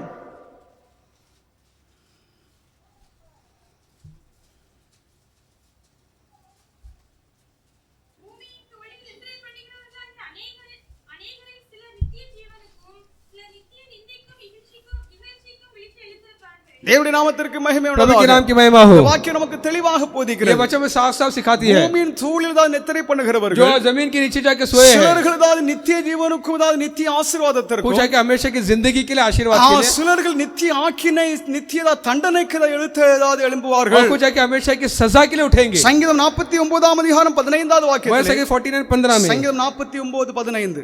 49:15 என் ஆத்துமாவை பாதாளத்தின் வல்லமைக்கு தப்புவித்து மீட்பார். அவர் என்னை ஏற்றுக்கொள்வார். தேவனுடைய நாமத்திற்கு மகிமை உண்டாதாக. प्रभु के नाम की महिमा हो. நீங்க ஏசாயா தீர்க்கதரிசி, यशायाह नबी, தானியேல் தீர்க்கதரிசி, दानियेल नबी, தாவீது அரசன், दाऊद राजा, இன்னும் எசேக்கியேல் தீர்க்கதரிசிகள் एजेकियल नबी, மரித்திருக்கிறவர்கள் அதாவது மறுபடியும் உயிர்ப்பிக்கப்படுவார்கள், உயிர்த்தெழும்பதாவது உண்டு என்று சொல்லி அவர்கள் சொல்லுகிறார்கள். उन्होंने ये कहा कि मरे हुए जिंदा उठेंगे. தேவனுடைய நாமத்திற்கு மகிமை உண்டாதாக. प्रभु के नाम की महिमा हो. மரணம் मौत மனிதன் மேல் ஒரு தண்டனையாக வந்தது, அது ஒரு காரியமாகும். एक सजा के तौर पर इंसान पर आई. அவனுக்குள்ளாக அவன் மேல் சுமத்தப்பட்டதா அது ஒரு பெரியதா पर தண்டனையாகும். ये एक सजा जो लादी गई है, அவன் அதாவது கீழ்ப்படியாமையினாலே इसके नाफरमान, इसके अधीन ना होने के அவனுக்கு ஒரு தண்டனையாக வந்தது தான் அதாவது மரணம். एक सजा के तौर पर उसको आई. அவன் சாக வேண்டும் என்று சொல்லி ஆண்டவர் அதாவது ஆதாமையும் ஏவாளும் அதாவது படைக்கவில்லை. आदम और हव्वा को प्रभु ने मरना चाहिए करके नहीं बनाया. அவன் கீழ்ப்படியாமல் போனால் वो बात नहीं माना, इसलिए அவனுக்கு ஏதாவது மரணம் ஏதாவது இருக்கிறது என்ற ஒரு எச்சரிப்பு கொடுக்கப்பட்டது. उसको इस तरह का ये चेतावनी दी गई कि मौत है. அவன் கீழ்ப்படியாமல் वो போனால் बात नहीं माना. மரணத்தின் அதிபதியாக இருந்த சாத்தானுடைய அந்த ஆதிக்கத்திற்குள்ளாக அவன் சிக்கிக் கொண்டான். और जो मौत के मालिक के कब्जे में फंस गया. அவன் மரணத்தின் அதிபதியாக वो இருக்கிறான். मौत का मालिक है. அவன் ஆதி முதலாவது அவன் கொலைபாதகனாக वो இருக்கிறான். शुरुआत से कातिल है. அவன் அதாவது ஆதாமையும் ஏவாளையும் वो आदम और हव्वा को, அவனுடைய சந்ததி அனைவரையும் எல்லாரையும் அவன் கொலை செய்து सारे கொண்டிருக்கிறான். वारिस का वो कत्ल कर रहा है. அதை மாற்றி அமைக்கும்படியாக उसको बदलने के लिए ஆண்டவராக இயேசு கிறிஸ்து प्रभु यीशु புதிய ஆதாமாக, नया आदम, புதியதாவது மனிதனாக, नया इंसान, மனிதன் என்றால் மனுக்குலம் எல்லாம் அதற்குள்ளது इंसान அடக்கம். ने तमाम आदम जात புதிய में बस गए. ஆதாமுக்குள்ளாக புதிய ஜீவனை பெற்றுக் கொள்ள முடியாது. नया इंसान, नया जिंदगी पाने के लिए இயேசுவானவர் இங்கேதாவது மரித்து அவர் உயிர்த்தார். यीशु मरकर जी उठा. ஹalleluya. हालेलुया. பாதாளத்துக்கு இழுத்து செல்லுகிற அந்த தீங்கிலிருந்து மனிதனை இயேசுவானவர் விடுதலையாக்குகிறார். पाताल में जो खेचने को प्रभु यीशु ने उन्हें खींच लिया, बचाया. இயேசுவானவர் கீழ்ப்படிந்ததினாலே प्रभु यीशु अधीन हुआ, அவர் इसलिए மரணத்தின் மேல் ஏதாவது ஜெயம் वो கொண்டார். अधीन रहा, इसलिए मौत पर மரணத்தின் जीता. மேல் அதிகாரம் உடையவராக मौत இருக்கிறார். पर अधिकार उसको हुआ. வெளிப்படுத்தின விசேஷத்திலே प्रकाशित वाक्य இயேசு में கிறிஸ்துவை குறித்து என்ன சொல்லப்பட்டிருக்கிறது यीशु के என்றால், बारे में क्या लिखा है? அவர்தாவது ஜீவனுக்கும் மரணத்திற்கும் அதாவது அதிபதியாக இருக்கிறார். जिंदगी और मौत का அந்த मालिक है. மரணத்தின் மேலும் ஜீவன் மேலும் मौत पे और அவர் जिंदगी पे அதிபதியாக இருக்கிறார். वो मालिक है. அவைகள் அதாவது அவரை ஆட்சி செய்ய முடியாது. वो उस पर कोई इस पर आके हुकूमत नहीं कर அவைகள் सकता. மேல் இயேசு கிறிஸ்துவே அதிகாரம் உடையவராக அவர் उस पर செயல்படுகிறார். यीशु ही हुकूमत कर सकता தேவனுடைய है. நாமத்திற்கு மகிமை உண்டாதாக. प्रभु के नाम की महिमा हो. இயேசுவை விசுவாசிக்கிற எல்லோருக்கும் இந்த ஜீவன் அருளப்படுகிறது. ये जिंदगी के हर एक शख्स को दिया जाता உயிர்த்த है जो यीशु विश्वास கிறிஸ்துவானவர் करते हैं. தம்முடைய வல்லமையை விசுவாசிக்கிறவர்களுக்கு அவர் जी கொடுக்கிறார். उठा जाके यीशु जाके जिस पर सामर्थ उसी को देते हैं, மனிதனை विश्वास அதாவது करते हैं. நித்திய காலமாக அதாவது அவனை அதாவது மீட்டுக் கொள்கிறார். इंसान को हमेशा के छुड़ाता है. இரண்டாவது, दूसरा, இயேசு கிறிஸ்து ஒரு புதிய மார்க்கத்தை அதாவது ஒன்று एक பண்ணினார். नए राह को यीशु ने அது आके खोला. ஜீவன் உள்ள மார்க்கமாக இருக்கிறது. जिंदगी की राह है वो. எபிரேயர் 10 அதிகாரம் 20வது வாக்கியத்திலே 10-20 அந்த 10:20 மார்க்கத்தின் வழியாய் பிரவேசிக்கிறதற்கு அவருடைய இரத்தத்தினாலே நமக்கு தயவு உண்டாயிருக்கிறபடியால் ஆகையால் சகோதரரை நாம் பரிசுத்த ஸ்தலத்தில் பிரவேசிப்பதற்கு இயேசுவான தமது மாம்சமாகிய திரையின் வழியாய் புதிதும் ஜீவனுமான மார்க்கத்தை நமக்கு உண்டு பண்ணினபடியால் தேவனுடைய நாமத்திற்கு மகிமை உண்டாதாக. प्रभु के बेहतर नाम को धन्यवाद. அவருடைய மாம்சதாவது திரையினதாவது வழியாக उसके उस बदन के उस पर्दे से அவருடைய மாம்சமானது அடிக்கப்பட்டு நொறுக்கப்பட்டு அதுதாவது சிதைக்கப்பட்டு அது மரித்தது. उसका बदन जो है कि कुचला गया, अगर टूटा भी அந்த गया, மரணத்தினதாவது வாயிலாக उस मौत के जरिए, அதன் மூலமாக उसके जरिए ஒரு புதிதும் एक नया ஜீவனும் உள்ளதாவது ஒரு மார்க்கத்தை ஆண்டவராவது ஏற்படுத்தினார். जिंदगी का रास्ता उसने के खोला. அந்த மார்க்கமானது தேவ சமூகத்திலே நாம் சேரும்படியாக वो रास्ता के प्रभु के सम्मुख में ले जाती है. தேவனிடம் சேர முடியாத ஏதாவது பல தடைகள் ஏதாவது இருந்தது. यीशु प्रभु के पास नहीं पहुंचने के लिए பழைய कई बाधाएं हैं. ஏற்பாட்டின் பலிமுறைகளும் और जो पुराने करार के जो बलि के जो रीति रिवाज, எந்த ஒரு மனிதனும் தேவனிடம் சேர முடியாமல் இருந்தது. कोई भी इंसान प्रभु के पास नहीं पहुंच सकता. ஆனால் புதிய ஏற்பாட்டில் நம்ம ஏதாவது நாம் காணுகிற உண்மை नए என்னவென்றால் करार में क्या सच्चाई देखते இயேசுவின் हैं? மூலமாக यीशु के जरिए பிதாவினிடம் पिता के पास, தேவனிடம் प्रभु के நாம் पास நேரடியாக நாம் தான் செல்லலாம். हम रूबरू जा सकते हैं. இயேசுவின் மூலமாக நமதாவது தேவனை நாம் சந்திக்கலாம். यीशु के जरिए हम प्रभु को मिल सकते நாம் हैं. தேவனிடம் நாம் ஜெபம் பண்ணலாம். यीशु से प्रार्थना, நாம் प्रभु से प्रार्थना कर தேவனிடம் सकते நாம் हैं. ஆராதனை प्रभु செய்யலாம். की आराधना कर सकते हैं. இது பழைய ஏற்பாட்டின் ஜனங்களுக்கு இல்லை. ये पुराने करार के लोग को नहीं था. தேவனிடம் செல்லும்படியான மார்க்கத்தை புதிய மார்க்கத்தை இயேசுவானவர் திறந்தார். यीशु ने एक नया रास्ता खोला कि हम आगे प्रभु के पास पहुंच सके. அந்த மகாபரிசுத்த ஸ்தலம் பரிசுத்த ஸ்தலம் என்று சொல்லி இருந்த அந்த பிரிவினையை ஆண்டதாவது அப்புறப்படுத்தினார். ये जो पवित्र जगह और महापवित्र जगह के बीच में जो दूरियां மகாபரிசுத்த थी, ஸ்தலத்திற்கும் பரிசுத்த ஸ்தலத்திற்கும் நடுவில் ஒரு திரைச்சலை தான் தொங்கி महापवित्र जगह और पवित्र जगह के बीच में एक पर्दा थी। ஆண்டவராக இயேசு கிறிஸ்து சிலுவையில் தான் அறையப்பட்டிருந்த प्रभु பொழுது यीशु जब सलीब पर आके था, அவர் ஏதாவது 7 வார்த்தைகள் ஏதாவது பேசினார். 7 बातें कही उसने। அப்பொழுது அங்கேதாவது தேவாலயத்தில் ஏதாவது தொங்கிக் கொண்டிருந்த அந்த திரைச்சல் ஏதாவது ஆட்டோமேட்டிக்காக மேலிருந்து கீழ் வரைக்கும் ஏதாவது मंदिर கிழிந்து का சென்றது. पर्दा जो है फट गया। இவைகளெல்லாம் தேவ திட்டமாக இருக்கிறது. ये प्रभु का इरादा है। அங்கே மகாபுரகதாவது பிரதான ஆசாரியர் மாத்திரம் அந்த மகாபுரகதாவது அந்த பரிசுத்த ஸ்தலத்திற்குள் செல்லதாவது அவனால் முடியும். तो महायाजक की वो महापवित्र जगह में जा सकता है। மற்ற ஆசாரியர்களோ லேவியர்களோ அங்கே உள்ளே பிரவேசிக்க முடியாது. लावी हो या कोई और याजक नहीं जा सकता। ஜனங்கள் யாரும் உள்ள போகவே முடியாது. इंसान तो जा ही नहीं सकता। ஆனால் இயேசுவானவர் यीशु தம்முடையதாவது மாம்சத்திதாவது திரை வழியாக अपने इस बदन के इस पर्दे से புதிதும் ஜீவனும் உள்ள ஒரு மார்க்கத்தை திறந்தார். नया और जिंदगी का அந்த रास्ता खोला। மார்க்கம் என்னவென்றால் वो क्या है? நாம் தேவனிடம் நேரடியாக சேர प्रभु முடியும். उसके पास आके सीधा जा सकते हैं, இயேசுவின் மூலமாக. यीशु के जरिए। இயேசுவின் மூலமாக நாம் ஜெபிக்கிறதை ஆண்டவர் கேட்கிறார். यीशु के जरिए हम जो मांगते हैं प्रभु सुनता है।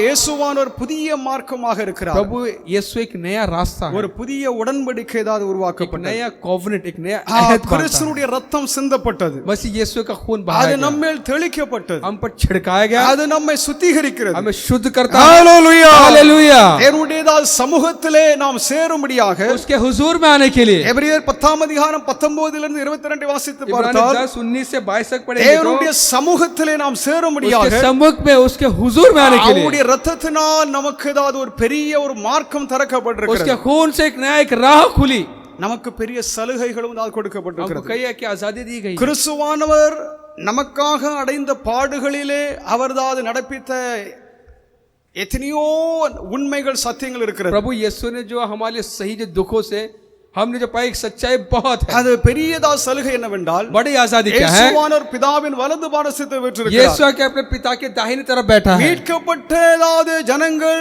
தேவனுடைய சபை अभी जो छुड़ाए गए प्रभु के कलीसिया கிறிஸ்துவோடு பிதாவின் வலது பாரசத்தில் ஏதாவது வீற்றிருக்கிறது. मसीह के साथ आगे पिता के दाहिनी तरफ बैठे हैं। ஹalleluya. हालेलुया।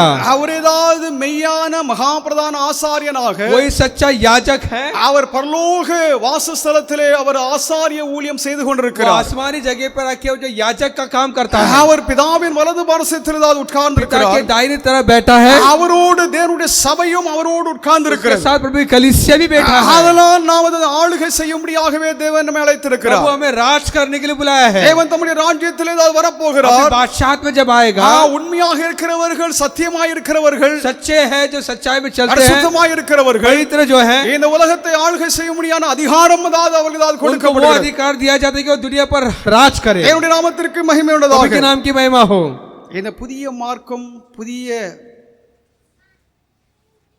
இந்த வழி ये रास्ता नया रास्ता जो है, இது கிறிஸ்துவினால் உருவாக்கப்பட்டதாகும். ये मसीह से उत्पन्न हुआ है। இந்த ஸ்லாக்கியங்கள் நமக்கு ஏதாவது கொடுக்கப்படுகிறது. ये खुश नसीबी हमको मिली है। இது ஜீவன் உள்ள மார்க்கமாக ये जिंदगी का रास्ता है, தேவனோடு நாம் ஐக்கியப்படும்படியான ஒரு ஏதாவது மார்க்கமாக प्रभु இருக்கிறது. से मेल मिलाप करने एक रास्ता है। ये செத்து போன மிருகங்களின் ஏதாவது பலியினால் நாம் மீட்கப்படவில்லை. मरे हुए जानवर के खून से हम छुड़ाए नहीं गए। கிறிஸ்துவானவர் தம்முடைய விலையேறப்பட்ட ரத்தத்தினாலே நம்மை மீட்டுக் கொண்டார். मसीह अपने कीमती लहू से हमें छुड़ाया। அவர் தேவ ஆட்டுக்குட்டியாக वो இருக்கிறார். परमेश्वर का मेमना है। அது மாத்திரமல்ல பிரதான ஆசாரியனுமாகவும் அவர் इतना இருக்கிறார். ही बल्कि ये महायाजक भी हाई प्रीस्ट है। பழைய ஏற்பாட்டிலே पुराने काल में ஆசாரியர்கள் இருப்பாங்க. याजक होंगे, ஆடுகளை ஏதாவது ஆசாரியர்கிட்ட தான் கொடுப்பாங்க. भेड़ को याजक के हाथ में ஆனால் देंगे, priest புதிய का। ஏற்பாட்டின் சத்தியம் நமக்கு என்ன போதிக்கிறது என்றால் नए कलर का सच्चाई क्या बताइए? இயேசு கிறிஸ்து மகா பிரதான ஆசாரியனாக இருக்கிறார். यीशु जो है कि महायाजक அது है, மாத்திரமல்ல தேவ ஆட்டுக்குட்டியாகவும் அவர் இருக்கிறார் इतना என்று. नहीं बल्कि परमेश्वर का मेमना भी वही है। தேவனுடைய நாமத்திற்கு மகிமை प्रभु உண்டாதாக. के नाम की महिमा हो। புதிய உடன்படிக்கையின் சரத்துகள் எல்லாம் இயேசுவில் ஏதாவது और நிறைவேறுகிறது. नया हित का जो भी कार्य जो है कि यीशु में पूरी हुई। நமக்கு முழு வாழ்க்கை முழு ஆசீர்வாதம் हमको கொடுக்கப்படுகிறது. भरपूर जिंदगी हमको दी அது गई है, மாத்திரமல்ல भरपूर உயிர்த்த आशीर्वाद दी गई है। கிறிஸ்துவுடைய வல்லமை நமக்கு इतना கொடுக்கப்படுகிறது. बड़ा जीवटा यीशु की सामर्थ्य दी இந்த गई है। உலகத்திலே நாம் சாத்தான் மேலும் हम एक दुनिया में शैतान पर, சாபங்களில் மேலும் शाप पर, உபத்திரவங்கள் மேலும் दुखों पर, இன்னும் मुसीबत पर, பல தீங்குகளில் மேலும் कहे कि बदी पर தேவன் நமக்கு அதிகாரத்தை கொடுத்திருக்கிறார். हमको अधिकार दी है। தேவனுடைய நாமத்திற்கு மகிமை प्रभु के உண்டாவதாக. नाम की महिमा हो। கடவுள் இயேசுவின் மூலமாக प्रभु आके यीशु के जरिए யூதர்களையும் புறஜாதிகளையும் அதாவது ஒன்று சேர்த்தார். यहूदियों को और गैर धर्म को, ஒரே जेंटाइल्स को ஒரே एक करता है। சபையாக கர்த்தர் அதாவது एक இணைத்தார். ही कलीसिया करके मिलाया है। யூதர்கள் என்றதாவது தனி பிரிவு அல்ல, यहूदी करके अलग नहीं है, புறஜாதிகள் என்ற தனி பிரிவு அல்ல. या गैर धर्म जेंटाइल्स இந்த अलग नहीं है। இருவரையும் இயேசுவானவர் தம்முடைய இரத்தத்தினால், தம்முடைய பாடுகளினால், சிலுவை மரணத்தினாலே यीशु आके अपने खून से, अपने दुख से, जो सलीब पे जाके मौत से, அவர் ஒன்னான ஒரே சபையாக அதாவது சேர்த்தார். एक ही कलीसिया करके उसने बनाया। யூதர்கள் விருத்த சேதனம் பண்ணப்பட்டவர், यहूदी के खतना करते समय புறஜாதிகள் அதாவது விருத்த சேதனம் பண்ணப்படாதவர். गैर धर्म के लोग सरकमसाइज नहीं करते। அப்போதாவது யூதர்கள் விருத்த சேதனம் பண்ணப்பட்டதினாலே यहूदी आके खतना करते थे। அவர்கள் தேவனால் முன்குறிக்கப்பட்டவர்கள், தேவனுடைய ஜனங்கள் என்று சொல்லி அவர்கள் उनको அழைக்கப்படுகிறார்கள். ये आके दिया, बुलाया गया कि वो प्रभु से पहले चुने गए लोग हैं। அப்ப ஆபிரகாமின் சந்ததிகளாக இருக்கிறவர்கள், ஆபிரகாமின் சந்ததியில் ஏதாவது பிறக்கிற ஒரு ஒரு குமாரன், आदम के जो अब्राहम का जो वारिस पे जो आया जो இல்லையென்றால் लड़का, ஏதாவது ஒரு பிள்ளை, एक बच्चा, ஆட்டோமேட்டிக்காக ஏதாவது அவன் யூதன் தான். वो खुद ब खुद यहूदी है। ஆனால் கிறிஸ்தவங்க அப்படி கிடையாது. मसीह को ऐसा नहीं, मसीह में ऐसा नहीं। எந்த ஊழியக்காரனாக இருக்கட்டும், कोई भी सेवक हो, எந்த விசுவாசியாக कोई भी विश्वासी हो, ஒவ்வொருவரும் இயேசு கிறிஸ்துவை விசுவாசிக்க வேண்டும். हर एक व्यक्ति यीशु पर विश्वास ஒவ்வொருவரும் करना है, அவர்களது ஞானஸ்நானத்தை பெற வேண்டும். बपतिस्मा पाना है। ஒவ்வொருவரும் அதாவது ஆண்டவருக்குள்ளாக அதாவது தனிப்பட்ட அதாவது ஐக்கியம் हर உறவு एक இருக்க को வேண்டும். अपने अपने हर एक व्यक्ति का अपना யூதர்கள் परमेश्वर निजी யூதர்கள் एक रिश्ता होना चाहिए। யூததாவது மதம் அப்படி சொல்லவில்லை. यहूदी धर्म ऐसा नहीं कहता। அங்கே ஆபிரகாமின் சந்ததிகளாக இருக்கிற எந்த எவராக இருக்கட்டும், अब्राहम के वारिस में कोई भी पैदा हुआ, விருத்த சேதனம் பண்ணப்பட்டா போதும். खतना किया काफी है, सरकमसाइज किया काफी है। அவன் கடவுளை நம்புறான், நம்பாம போறான், அது பற்றி பிரச்சனை இல்லை. प्रभु को मानता है அவன் யூதன் தான். वो यहूदी। கிறிஸ்தவர்கள் அப்படி அல்ல. मसीही ऐसा नहीं है। கிறிஸ்துவோடு உள்ள தனிப்பட்ட ஐக்கியம், मसीह के साथ अपना जो निजी தனிப்பட்ட रिश्ता, உறவு, एक रिश्ता, ஒவ்வொரு குடும்பங்களும் அதனால் தான் நாம் என்ன சொல்கிறோம் என்றால், ஒவ்வொரு குடும்பமும் ஆண்டவருக்குள்ளாக ரட்சிப்பை பெற வேண்டும், ஆண்டவருக்குள்ளாக வர इसलिए வேண்டும். हम यही कहते हैं कि हर एक परिवार जो है मसीह पर आना है। தகப்பனார் மாத்திரம் அதாவது இயேசு கிறிஸ்துவை அதாவது விசுவாசித்து ஞானஸ்நானம் பெற்று அபிஷேகம் பெற்று அதாவது திருவிருந்ததால் பங்கு பெறுவது மாத்திரமல்ல, सिर्फ इतना नहीं किसी क्या कि पिताजी आके सब आके बपतिस्मा पाकर प्रभु जी ने भाग लेना है। அவருடைய அதாவது துணைவி, அதனுடைய பிள்ளைகள் எல்லாருமே தனிப்பட்ட முறையில் இயேசுவோடு அதாவது உறவதாவது இருக்க வேண்டும். उसकी पत्नी, उसके बच्चे भी प्रभु के साथ एक निजी रिश्ता அவர்கள் இயேசுவை விசுவாசிக்க வேண்டும். यीशु में विश्वास करना। நான் விசுவாசிக்கிறதுனால என்னுடைய பிள்ளை அதாவது அவனதாவது கிறிஸ்தவன், அவனுடைய பிள்ளை என்று சொல்லி நான் சொல்றது இல்லை. मैं विश्वास करने से मेरा बच्चा मसीह है करने के என்னுடைய பிள்ளை இல்லைண்டா என்னுடைய சந்ததியும் அதாவது இயேசுவை விசுவாசித்து, मेरे बच्चे मेरे वारिस भी मसीह पर विश्वास करना है। அவர்கள் அதாவது ஞானஸ்நானம் அதாவது ஆவின் அபிஷேகத்தை பெற்றால் தான் बपतिस्मा पाना चाहिए, அவர்கள் अभिषेक पाना है। பிள்ளைகளாக இருக்கிறார்கள் என்று வேதம் சொல்கிறது. और किस बाइबल ये कहते तब वो परमेश्वर के बच्चे बनते हैं। யூதர்களும் புறஜாதிகளும் ஒன்றாக மாற்றினார். यहूदी को और के गैर धर्म को एक किया। எபேசியர் 3 அதிகாரம் 6 வாக்கியத்திலே, எபேசியர் 3:6 எபேசியர் 3:6, இந்த ரகசியம் இப்பொழுது அவருடைய பரிசுத்த அப்போஸ்தலருக்கும் தீர்க்கதரிசிகளுக்கும் ஆவியானவராலே வெளிப்படுத்தப்பட்டிருக்கிறது போல முற்காலங்களில் மனுபுத்திரருக்கு அறிவிக்கப்படவில்லை. தேவனுடைய நாமத்திற்கு மகிமை உண்டாவதாக. के नाम की महिमा हो। இப்பொழுது அந்த ரகசியம் வெளிப்பட்டிருக்கிறது. ये भेद जो है अब जाहिर हुआ। எபேசியர் 2 அதிகாரம் 11 இலிருந்து 22 வாசித்து பாருங்கள். 2:11 से पढ़ सकते हैं। அங்கே அதாவது இயேசு கிறிஸ்துவினால் இந்த இருதாவது சாரறிவு அதாவது கர்த்தர் அதாவது ஒன்றான சபையாக மாற்றிருக்கிறார். दोनों गैर धर्म वाले को और यहूदी को एक किया प्रभु ने। எபேசியர் 2:13-14. एफेसियर 2:13 முன்னே தூரமா இருந்த நீங்கள் இப்பொழுது கிறிஸ்து இயேசுவுக்குள் கிறிஸ்துவின் இரத்தத்தினாலே சகிமானீர்கள்.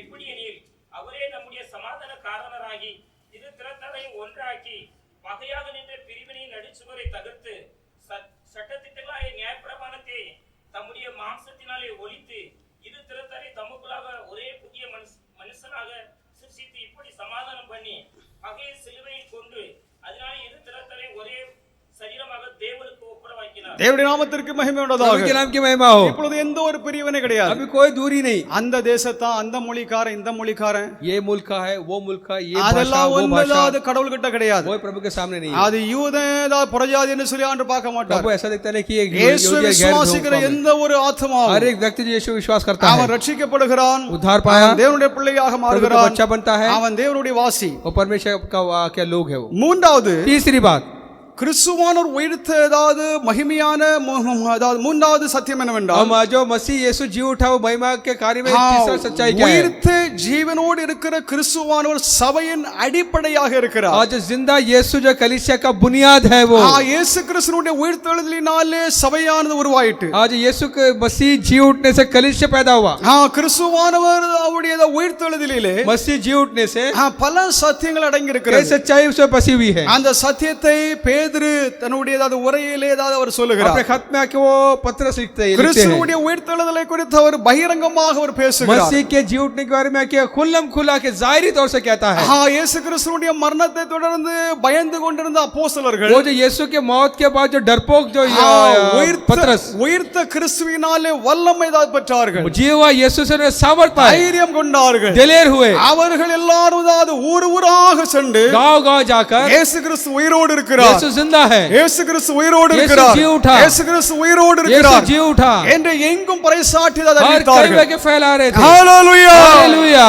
அவரோடு இருந்ததாவது 12 அப்போஸ்தலர்களிலே उनके साथ जो 12 चेले जो है, शागिर्द जो है, தோமா என்பவர் थॉमस जो है, இந்தியாவுக்கும் வந்தார் என்று சொல்லி சரித்திரம் சொல்கிறது. इतिहास के देखो भारत देश है, ஆனால் அதில் உண்மை நமக்கு சரியாக தெரியல. उसका अभी असली पता नहीं है, सच्चाई पता नहीं. அதில் பல சர்ச்சைகள் இருக்கிறது. कई चर्चा है उसमें, அது நமக்கு தேவையில்லை. हमको जरूरत नहीं है. ஆகிலும் ஆண்டவருடைய அப்போஸ்தலர்கள் लेकिन प्रेरित जो है प्रभु के உலகம் எங்கிலும் போனார்கள், तमाम दुनिया में गए, எல்லா இடங்களுக்கும் हर போனார்கள். जगह गए.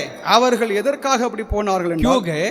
உயிர்த்த கிறிஸ்துவானவர் அவர்களோடு இருக்கிறார் என்று जी उठा यीशु उनके साथ है, அவர்களுக்கு நன்றாக தெரிந்தது. उनको ठीक ठीक पता था. அவர்கள் மூலமாக இயேசு கிறிஸ்து கிரியை செய்கிறார் उनके என்பதையும் जरिए जो प्रभु जो करे चमत्कार, அவர்களோடு அவர் பேசுகிறார் उनसे என்பதையும் बातें करता है, அவர்கள் மூலமாக அவர் கிரியை செய்கிறார் उनके என்பதையும் साथ होकर बड़े काम करता है, அவர்கள் சரியாக அறிந்து கொண்டார்கள். उन्हें ठीक ठीक जाने. இயேசுவின் ஆவியானவர், यीशु का रूह, பரிசுத்த ஆவியானவர் पवित्र आत्मा அந்த அப்போஸ்தலர்கள் மூலமாக பலத்த கிரியைகளை அவர் செய்தார். प्रेरित के जरिए के बड़े बड़े काम किए. சபையானது உருவாயிட்டு எருசலேமிலே कलीसिया पैदा உருவாயிட்டு हुआ, यरूशलेम में पैदा அது हुआ, யூதேயா, சமாரியா, यहूदिया, समरी, இன்னும் வெவ்வேறு பகுதிகளுக்கு, ஆசியா கண்டம், ஐரோப்பா கண்டம், பல பகுதிகளுக்கு அது பரவியது. यूरोप और एशिया खंड में आके फैली. கிறிஸ்துவுடைய பிரசன்னம் இருந்தது. यीशु की मौजूदगी, उसकी அவர்கள் प्रेजेंस, எங்கெல்லாம் ஊழியம் செய்தார்களோ जहां जहां उन्होंने सेवा की, அங்கெல்லாம் இயேசுவின் ஆவியானவர் கிரியை செய்தார். वहां प्रभु की यीशु की रूह काम की. ஹalleluya हालेलुया. இயேசுவானவர் உயிரோடு இருக்கிறார் என்று அப்போஸ்தலர்களுக்கு தெளிவாக தெரிந்தது. प्रेरितों को ठीक ठीक पता था कि प्रभु यीशु जी उठे. 2 நாளைக்கு முன்னால தான் அது பயந்து ஓடி அலறி 2 ஓடிட்டாங்க. दिन पहले के डरे हुए अयो. डरपोक आके भाग गए सब. நம்ம குருவை ஏதாவது இப்படி கொலைச்சிட்டு अरे போட்டு हमारे उस्ताद को मार दिए. இப்போ அவர் உயிரோடு இருக்கிறார் என்று சொல்லி அறிஞ்ச பின்பு जब लोग ये जान गए कि वो जिंदा है, பயம் எல்லாம் போயிட்டு डर जा அவர்கள் चुकी, தைரியம் கொண்டார்கள். दलेर हुए, हिम्मत पाए, அதிகாரிகளுக்கு முன்பாக, अधिकारियों के सामने, ஆசாரியர்களுக்கு முன்பாக, याजकों के सामने, எதிரிகளுக்கு முன்பாக, दुश्मन के सामने, நீங்கள் அவரை கொலை செய்தீர்கள், तुम भी कातिल हो, அவரை கர்த்தரும் ஆண்டவரும் இரட்சகருமாக அவர் நிறுத்தப்பட்டிருக்கிறார் என்று சொல்லி प्रभु ने ऐसा कि प्रभु आके परमेश्वर करके बनाया. இயேசுவை அல்லாமல் ஏதாவது உங்களுக்கு ரட்சிப்பு இல்லை. यीशु के अलावा तुमको उद्धार नहीं. உங்களுக்கு ரட்சிப்பு வேண்டும் என்றால் उद्धार चाहिए क्या? நீங்கள் இயேசுவை விசுவாசியுங்கள், यीशु पर विश्वास करें, இயேசுவை ஏற்றுக்கொள்ளுங்கள். यीशु को कबूल பாவத்திலிருந்து உங்களுக்கு விடுதலை வேண்டும் गुनाह से என்றால், आजाद होना है, அடிமைத்தனத்திலிருந்து உங்களுக்கு விடுதலை வேண்டும் என்றால் गुलामी से आजाद होना है, இயேசுவை நீங்கள் ஏற்றுக்கொள்ளுங்கள் यीशु को स्वीकार करो. என்று அவர்கள் பகிரங்கமாக बोला பிரசங்கித்தார்கள். जाहिरी तौर से खुलम खुला दिलेरी से அவர்கள் प्रचार किए. தேவாவியினால் நிரம்பி அதை प्रभु செய்தார்கள். की आत्मा से भरे किए. தேவாவியானவர் அவர்களை प्रभु की ஆட்கொண்டிருந்தார். आत्मा पर कब्जा किया. அதற்காகத்தான் அதாவது இயேசுவானவர் சொன்னார், நீங்கள் காத்திருந்து ஆவியானவரை பெற்றுக் கொள்ளுங்கள். इसलिए यीशु ने पहले ही कहा था इंतजार करो पवित्र आत्मा का. அவர்கள் 10 நாட்கள் எருசலேம் அதாவது அந்த தேவாலயத்தின் உப்பரையிலே அவர்கள் காத்திருந்தார். आज यरूशलेम के उस कंगूरे में ऊपर आके लोग 10 दिन इंतजार. தேவாவியானவர் அங்கே வந்து இறங்கினார். प्रभु की आत्मा उतरी, அவர்கள் ஆவியிலே நிரம்பினார். आत्मा से भरे, அவர்கள் தேவ வல்லமையினால் प्रभु के நிரம்பினார்கள். सामर्थ्य से भरे, அவர்கள் பற்பலதாவது மொழிகளை அவர்கள் अलग பேசினார்கள். अलग भाषा बोलने लगे. மற்றதாவது மொழி பேசுகிறவர்கள் தங்களுடைய மொழிகளிலே இவர்கள் பேசுகிறார்கள் என்று சொல்லி वहां அதிசயப்பட்டார்கள். पर आए मुसाफिर आके हरे आके अपने अपनी भाषा बोल रहे हैं, चौक गए. அந்த ஒரு நாளிலே एक दिन में பயந்தாங்குழியாக இருந்த பேதுரு ये पत्थर से डरपोक था, ஒரு நாளிலே एक பிரசங்கம் दिन செய்தார். में एक प्रचार किया, ஒரே பிரசங்கத்தில் एक ही प्रचार में 3000 பேர் ஏதாவது இயேசுவை ஏற்றுக்கொண்டார். 3000 लोगों के उद्धार. ஹalleluya. हालेलुया. அப்படிப்பட்ட ஒரு வல்லமை தான் இயேசுவின் காலத்துல இயேசு கூட செய்யல. ये ऐसे सामर्थ्य मैं क्या पता यीशु भी जो नहीं किया, இயேசு செய்யலன்னு சொல்லி எதற்காக நான் मैं क्यों சொல்லுகிறேன்? करता हूँ यीशु ने किया என்னை करके? விசுவாசிக்கிறவன் जो मुझे विश्वास करता நான் है, செய்கிறதையும் தான் செய்வான், मैं जो करता हूँ वो करेगा, அது பெரிய காரியங்களை செய்வான்னு சொல்லி ஆண்டவர் उससे भी சொல்கிறார். बढ़कर करेगा। ஹalleluya. हालेलुया।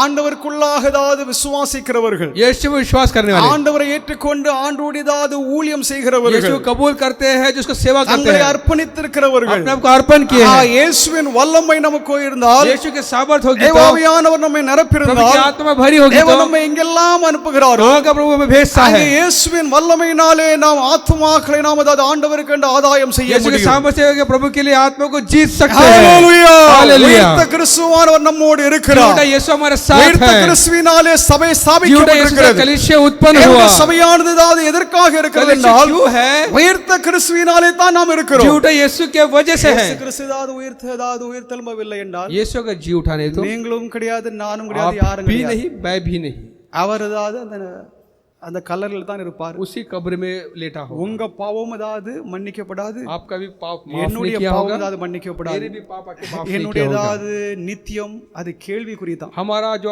हमेशा की जिंदगी एक सवालात होगी, ஆனால் இயேசுவோ உயிர்த்தார், लेकिन ऐसी जी उठे, அவர் உயிரோடு இருக்கிறார், जिंदा है, அவர் ஜீவிக்கிறவராக இருக்கிறார், जीता है। அவர் உயிர்த்தெழுதலினாலே சபைதாது நிறுவப்பட்டது. उसके जी उठने से क्या कलीसिया पैदा हुआ। அவர் அதாவது உயிர்த்தார் என்றது கட்டுக்கதை அல்ல. ये जी उठा कोई कथा कहानी அவர் नहीं, அதாவது मन धड़क कहानी नहीं। உயிர்த்தது பின்பு जी उठने के தம்முடைய बाद அப்போஸ்தலர்களுக்கு தம்மை அவர் வெளிப்படுத்தினார். प्रेरितों को अपने आप को जाहिर किया, அவர் உயிரோடு இருக்கிறார் என்பதை நேரடியாக பார்த்தார்கள், और பேசினார்கள். उन्होंने अपने आंखों से रूबरू यीशु को छूकर उन्होंने कि ये देखा அவரோடு यीशु जिंदा हुआ है। அவரோடு புசித்தார்கள். उनके साथ खाया। அவர் உயிர்த்தெழுந்த பின்பு 40 நாட்கள், जी उठने के बाद 40 दिन ஒரு மாசம் 10 நாள் அதாவது அப்போஸ்தலரோடு அதாவது அவர் அதாவது இருந்தார். 1 महीना और 40 दिन के साथ रहा। தேவ ராஜ்யத்தை குறித்து அதாவது அவர்களுக்கு प्रभु உபதேசம் की செய்தார். बादशाहत के बारे में उनको बताया, அவர் உயிரோடு இருக்கிறார் என்று ரூபகாரமானது. और जिंदा है करके साबित हुआ। அவர் அதாவது மகதலேனா மரியாளுக்கு தம்மை வெளிப்படுத்தினார். मैरी मैगडलीन को उसे पहले दिखाया, கிளியோப்பா மரியாள், क्लियोफास को दिखाया, யாக்கோபின் அதாவது தாயை याकूब की माँ யோவன்னா என்பவர்களுக்கு அவர் வெளிப்படுத்தினார். योना को उसको दिखाया। 2 சீஷர்கள் எம்மாவூருக்கு சென்று கொண்டிருந்த 2 சீஷர்களுக்கு தம்மை एमाइस வெளிப்படுத்தினார். में जो गया 2 चेलों को दिखाया दिया, பேதுருவுக்கு அவர் पतरस வெளிப்படுத்தினார். को दिखाई दिया, 10 அப்போஸ்தலர்கள், बाकी प्रेरितों அந்த को 10 दिखाई दिया। அப்போஸ்தலர்கள் கூடியிருந்த பொழுது இயேசுவானவர் அவர்கள் மத்தியில் வந்து जब 10 நின்றார். प्रेरित वहां पर थे, वहां पर उसके बीच आया, அப்ப தோமா இல்ல, थॉमस नहीं था वहां पर, தோமா அதாவது அங்கே ஏதாவது ஆப்சென்டா இருந்தார். वहां पर थॉमस नहीं था। பிறகு ஏதாவது ஒரு 11 பேர் கூடி வந்திருந்தாங்க. फिर और एक के जगह पे 11 लोग बैठ அந்த 11 அப்போஸ்தலர்கள் நடுவில் இயேசு வந்ததா தோன்றினார். 11 प्रेरित के बीच एक यीशु आया, அவன் தோமாங்க இருந்தார். थॉमस वहां पर था। இதற்கு முன்னால் அதாவது தோன்றினதாவது பொழுது इससे पहले जब आया था அந்த यीशु, அப்போஸ்தலர் சொன்னாங்க இயேசு கிறிஸ்து அதாவது வந்தாரு எங்க यीशु आया, மத்தியில यीशु आया வந்தாரு. कि कहा उन्होंने, நான் நம்ப மாட்டேன், मैं नहीं मानूंगा, நம்பவே மாட்டேன். मैं नहीं मानता, அவர் அதாவது நான் அதாவது தொட்டு பார்ப்பேன், जब எல்லாம் तक मैं उसे பரிசோதனை छूंगा பண்ணி नहीं, பார்ப்பேன். उसे அவர் घाव पे मैं உண்மையிலே आके उंगली இருக்கிறாரா डालूंगा, இல்லையான்னு சொல்லி செக் பண்ணி பார்ப்பேன். मैं जब मैं उसे पूरा देखूंगा उसके बाद ही मानूंगा। இப்படிப்பட்ட சந்தேகவாதிகளும் அதாவது தேவஜனங்கள் மத்தியில் உண்டு. ऐसे शकी लोग भी हैं, அவர்களுக்கும் தம்மை இதை வெளிப்படுத்த முடியாக उन्हें भी वो प्रकट करना। மறுபடியும் அப்போஸ்தலர் கூடியிருந்த பொழுது जब सब 11 प्रेरित एक साथ थे, டோட்டல் 11 பேர், 11 அதுல लोग थे। தோமா இருந்தார். उसमें थॉमस भी था। அவன் இயேசு கிறிஸ்து வந்து நின்றாரு. थॉमस प्रभु यीशु आए தோமா எங்க பக்கத்துல வாங்க, यहाँ, வந்து உன்னுடைய கை விரல் ஏதாவது இங்க உள்ள போட்டு பாருங்க. हाँ तो अपने उंगली आके मेरे यहाँ पर डाल करके बोले घाव में। அதாவது மாம்சமும் ரத்தம் உடையதாவது மனிதனாகத்தான் அதாவது மகிமை அடைந்த நிலையிலே அவர் இருந்தார். ये गोश्त और लहू से का के एक इंसान कर था करके देखा उसने। அவர் अதாவது அவருடைய காயம் ஏதாவது விலாவில் உள்ள उसके घाव के रीढ़ की हड्डी के बाजू के घाव में எல்லாம் செக் பண்ணார். उसने आके उंगली डाला और पूरा तफ्तीश की उसने। உண்மையிலே நீர் ஏதாவது உயிரோட தான் आप இருக்கிறீர், हकीकत में से आके जिंदा है, அவிசுவாசியா இராதே, तू शक मत कर, விசுவாசியா இருன்னு சொல்லி विश्वास कर करके कहा उसको। அவர் என்ன சொன்னார் वो தெரியுமா? क्या कहा? என் கடவுளே என் தேவனே என்று சொல்லி அறிக்கை हे मेरे செய்தார். प्रभु है मेरे परमेश्वर करके ஹalleluya! हालेलुया। இயேசு கிறிஸ்து கடவுளாக அதாவது கர்த்தராக இறைவனாக यीशु இருக்கிறார். प्रभु है, परमेश्वर है। தோமா அவர் கடவுள் என்று சொல்லி அறிக்கை செய்தார். थॉमस ने ये इकरार किया कि वो प्रभु है, கட்டுக்கதை கிடையாது. कहानी नहीं। உலகத்துல சிலதாவது இப்படி ஏதாவது இந்த சந்தேகவாதிகள், कुछ जो शकी लोग, இந்த அவிசுவாசிகள், जो आके जो अविश्वासी இந்த लोग, நாஸ்திகர்கள், ये नास्तिक, கடவுள் இல்ல, இயேசு இல்ல, அது இல்ல, இது இல்லன்னு प्रभु சொல்லிட்டு, नहीं, यीशु नहीं, कोई नहीं करके कहते हैं। ஆனால் இவைகள் எல்லாம் தான் சரித்திரத்தில் நடைபெற்ற உண்மை நிகழ்ச்சி ये சம்பவங்களாகும். इतिहास में हुई घटी हुई हकीकत है। தோமாதாவது கண்டதாவது அவருக்கு ஏதாவது விசுவாசம் வந்துட்டு थॉमस देखा तब उसको इसने माना। அந்த தோமா தான் இந்தியாவுக்கு வந்தார்னு சொல்லிட்டு அதாவது சரித்திரம் சொல்லுகிறது. ओ ही थॉमस आके भारत देश आया करके इतिहास कहते हैं। அப்போஸ்தலர்கள் ஆண்டுடைய சத்தியத்தை உலகம் எங்கிலும் அதாவது எடுத்து சென்றார்கள். तमाम दुनिया में आके प्रेरितों ने उसकी खबर அவருடைய लेकर கரங்களினாலே ஆண்டவர் அற்புத அடையாளங்கள் அதிசயங்கள் தம்முடைய வசனத்தை அவர் உறுதிப்படுத்தினார். उनके हाथों के जरिए प्रभु ने बड़े बड़े काम किए, बड़े अद्भुत काम किए, अपने वचन को साबित किया। 7 சீஷர்களுக்கு தம்மை அவர் வெளிப்படுத்தினார். 7 चेलों को दिखाया अपने आप को। 500 சீஷர்களுக்கும் ஒரே நேரத்திலே வெளிப்படுத்தினார். 500 चेलों को एक ही वक्त आके दिखाई दिया। இயேசு கிறிஸ்து அதாவது வெளிப்பட்டான்னு சொல்லிட்டு நம்ம சொப்பன காணுகிற தனிப்பட்ட சொப்பனம் அல்ல. हम आके यीशु को ख्वाब में देखने वाला एक निजी तौर से देखते हैं, ऐसा नहीं। 500 பேர் கூடி இருக்கிறதா மத்தியில அதாவது 500 பேரும் அதாவது இயேசு அதாவது அப்படி அதாவது சொப்பனம் காணுகிற மாதிரி தூங்கிட்டு இருக்கும்போது சொப்பனம் காணல. 500 लोग जहाँ पर इकट्ठे थे, 500 பேர் கூடி இருக்கிறவர்கள் மத்தியிலும் தம்மை தான் வெளிப்படுத்தினார். 500 लोग जहाँ पर इकट्ठे थे वहां पर भी यीशु आया। 11 அப்போஸ்தலர்களுக்கு தம்மை வெளிப்படுத்தினார். 11 प्रेरित को दिखाया अपने आप को। யாக்கோபு அவருடைய சகோதரனாகிய யாக்கோபுக்கு தன்னை उसका भाई வெளிப்படுத்தினார். याकूब को दिखाई दिया। அப்போஸ்தலனாகிய பவுலுக்கும் தன்னை வெளிப்படுத்தினார். प्रेरित पौलुस को भी वो दिखाई दिया। அவர் உயிர்த்தெழும்பியதாவது பின்பு பரம் ஏறினதாவது பொழுது பரத்திற்கு எழுந்தருளி जब போடும்போது आसमान के ऊपर जब गया वो, எல்லாருக்கும் முன்பாக அவர் அதாவது மகிமை அடைந்த சரீரத்தோடு அதாவது அவர் எழுந்து सबके சென்றார். नजरों के सामने आया कि वो उठाया गया। தேவனுடைய நாமத்திற்கு மகிமை உண்டாவதாக. प्रभु के नाम की महिमा हो। இங்கே ஆண்டவர் அதாவது தம்மை அதாவது உயிரோடு இருக்கிறவராக அவர் அதாவது தம்மை அதாவது வெளிப்படுத்துகிறார். हमें वो अपने आप को जाहिर करता है कि मैं जिंदा हूं करके। ஆண்டவர் அதாவது உயிரோடு இருக்கிறார். यीशु जो प्रभु जिंदा है। அப்போஸ்தலனாகிய யோவானுக்கு கடைசி அதாவது முறை அதாவது வெளிப்படுத்தப்பட்டது. आखिर में कि யோவான் को अपने आप को दिखाया। வெளிப்படுத்தின விசேஷம் 1ஆம் அதிகாரம் 18வது வாக்கியத்தில் प्रकाशित எழுதப்பட்டிருக்கிறது. वाक्य 1:18 में लिखा है। இதற்கு பின்பும் அதாவது अनेகருக்கு தேவன் தம்மை उसके வெளிப்படுத்துகிறார். बाद कई लोग अपने आप को दिखाया उसने। தேவனை அதாவது கண்டவர்கள் अनेகம் பேர் இருக்கிறார்கள். प्रभु को देखने लिए बहुत लोग हैं। வெவ்வேறு விதத்திலே அதாவது இயேசுவை அதாவது பார்க்கிறார்கள். तरह तरह से देखते हैं। சிலர்களுக்கு அதாவது ஊழியத்தின் அதிகாரம் கொடுக்கப்பட்டது. कुछ को सेवक का अधिकार दिया गया। சிலர்களை அதாவது ஆண்டவர் நடத்தினார். प्रभु कुछ को चलाया। சிலர்களை அதாவது ஆண்டவர் பாதுகாத்தார். कुछ को संभाला। வேறு நிலையிலே ஆண்டவர் தம்மை வெளிப்படுத்துகிறார். हर हालात में प्रभु अपने आप को दिखाई देता है। இஸ்லாமியர்களை பாருங்க. इस्लामी को देखिए। இஸ்லாமியர்கள் எல்லாரும் அதாவது இயேசுவை நாங்கள் பார்த்தோம் என்று சொல்லி தான் சாட்சி எடுக்கிறார்கள். लोग इस्लामी लोग ये गवाही देते हैं कि हमने यीशु को देखे। நீங்கள் அதாவது நெட்ல பாருங்க. आप नेट में देखिए। தீவிரவாதிகளாக இருந்ததாவது இஸ்லாமியர்கள் बड़े बड़े आतंकवादी इस्लामी இயேசுவை நாங்கள் தரிசித்தோம் यीशु को பார்த்தோம். हमने देखे। தேவனுடைய நாமத்திற்கு மகிமை உண்டாதாக. प्रभु के नाम की महिमा हो। தேவனுடைய பிள்ளைகளாக இருக்கிற நாம் விசுவாசித்து நாம் நடக்கிறோம், நாம் தரிசித்து நடக்கவில்லை. हम देख कर विश्वास में चलते நாம் விசுவாசத்தோடு இயேசுதாது இருக்கிறார். हैं। विश्वास है कि यीशु है। இயேசுதாது உயிரோடு இருக்கிறார். यीशु जिंदा है। அவர் இறைவனாக वो இருக்கிறார். प्रभु है।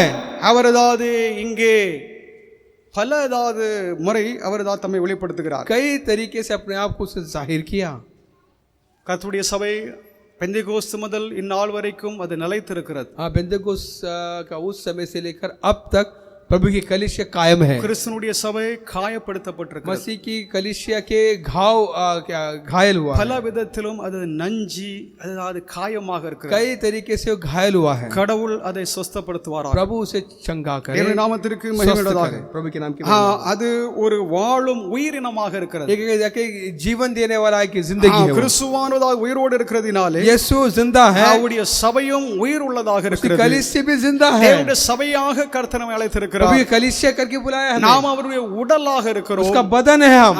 அவருடைய உடலின் அங்கங்களாக நாம் அவருக்கென்று நாம் கிரியை செய்யும் பொழுது उसके बदन के अंग बनकर जब काम करते हैं, தேவாவியானவர் நம்மை ஆட்கொண்டு प्रभु की आत्मा जब हम पर प्रभुता करता कब्जा करता है, தேவாவியானவர் ஆட்கொண்டு प्रभु की आत्मा जब हम पर कब्जा करता ஒரு है, நீதி உள்ள உண்மை உள்ள வாழ்க்கை செய்து एक धर्मी एक सच्ची जिंदगी जीने के लिए உயிர்த்த கிறிஸ்துவை நாம் உலகத்திற்கு அறிவிக்கும் பொழுது जी उठा यीशु को दुनिया को जो बताते हैं, தேவனதாவது மகிமைப்படுகிறார். प्रभु उसे महिमा पाता है। பரிசுத்த ஆவியானவர் அதாவது நமக்கு அதாவது ஆறுதல் அளிப்பவராக, पवित्र आत्मा में तसल्ली देता है, நமக்காக அதாவது பரிந்து பேசுகிறவராக, हमारे लिए तरफदारी நம்மை करता है, பாதுகாத்தவர் நடத்துகிறார். हमें संभालता है, हमें எல்லா चलाता है, நேரங்களிலும் हर हालात में, எல்லா அதாவது இக்கட்டான சூழ்நிலைகளிலும் हर परिस्थिति में தேவாவியானவர் இயேசுவின் ஆவியினால் நம்மை தான் நடத்துகிறார். प्रभु की आत्मा यीशु की आत्मा से हमें चलाता है। கிறிஸ்துவானவர் உயிர்த்தார். मसीह यीशु जी उठा, உயிர்ப்பிக்கப்பட்ட உயிரோடு இருக்கிற கிறிஸ்துவின் மேல் சபை जी கட்டப்பட்டிருக்கிறது. उठा, यीशु पर ही कलीसिया के தேவனுடைய उठा। சபையாக தேவனுடைய சபையாக நாம் தொடர்ந்து ஜீவிப்போம். प्रभु के कलीसिया बनकर जिएंगे हम। தேவ சபையை கர்த்தர் प्रभु பாதுகாப்பாராக. के कलीसिया प्रभु संभाले, அவர் உயிரோடு இருக்கிறார். वो जिंदा है, ஆதலால் நமக்கு கலக்கமோ பயமோ इसलिए தேவையில்லை. आपको डर या घबराहट की जरूरत தேவன் नहीं। தம்முடைய சபையை கட்டி பாதுகாத்து அதை प्रभु நிலைநிறுத்துவார். अपने कलीसिया को बांधेगा और कायम करेगा, அதற்கு ஒரு முடிவை தேவன் கொண்டு एक வருவார். अंजाम में लाएगा, தேவன் நம்மை தம்மோடு சேர்த்துக் கொள்ளும்படியாக மறுபடியும் अपने வரப்போகிறார். साथ लेने के लिए वापस आने वाला है। இந்த வாக்கானது அது இன்னும் தொக்கி நிற்கிறது. ये वादा अभी भी है, அவர் வாக்குத்தத்தம் பண்ணினவர் உண்மை உள்ளவர். वादा जो किया वो सच्चा அவர் है, அப்படியே செய்ய போகிறார். वो करेगा, அப்படியே அவர் செய்கிறார். वैसे ही करता है। இயேசுவானவர் மறுபடியும் यीशु வரப்போகிறார். दोबारा आने वाले हैं। அவர் வரமாட்டார், வருவதற்கு ரொம்ப காலம் பிடிக்கும் என்று சொல்லுகிறது சரியல்ல. आज प्रभु आने में देर कर रहा है करके कहना ठीक नहीं। அவருக்காக காத்திருக்கிற தேவனுடைய பிள்ளைகளுக்காக அவருடைய சபைக்காக அவர் उसका வரப்போகிறார். इंतजार करने उसके लोग उसकी कलीसिया के लिए आता है। நாம் ஆயத்தப்படுவோமாக, हम तैयार होंगे, நாம் பரிசுத்தம் அடைவோமாக. पवित्र होंगे। இயேசுவானவர் நம்மை சந்திக்கும்படியாக வந்தார். यीशु हमें मिलने के लिए आया, நாம் அவர் சந்திப்பதற்கு நாம் ஆயத்தப்பட हम வேண்டும். उसको मिलने के लिए तैयार हो। அவர் நம்மை நம்மை சந்திக்கும்படியாக அவர் மறுபடியும் हम வரப்போகிறார். मिलने के लिए वापस आने वाले हैं, நாமும் அவரை சந்திக்கும்படியாக हम भी उसको मिलने के लिए ஆயத்தப்படுவோமாக, तैयार होंगे। தேவ சபையாக நாம் பரிசுத்தம் प्रभु की அடைவோமாக, कलीसिया पवित्र होगी, தகுதி அடைவோமாக. काबिल होंगे। கர்த்தருடைய சமாதானம் प्रभु की शांति உங்களோடு आप पे இன்னும் உண்டாயிருப்பதாக. हमेशा और आबाद तक रहे। கர்த்தர் இந்த வார்த்தையை प्रभु ஆசீர்வதிப்பார். सज्जन को आशीष करे।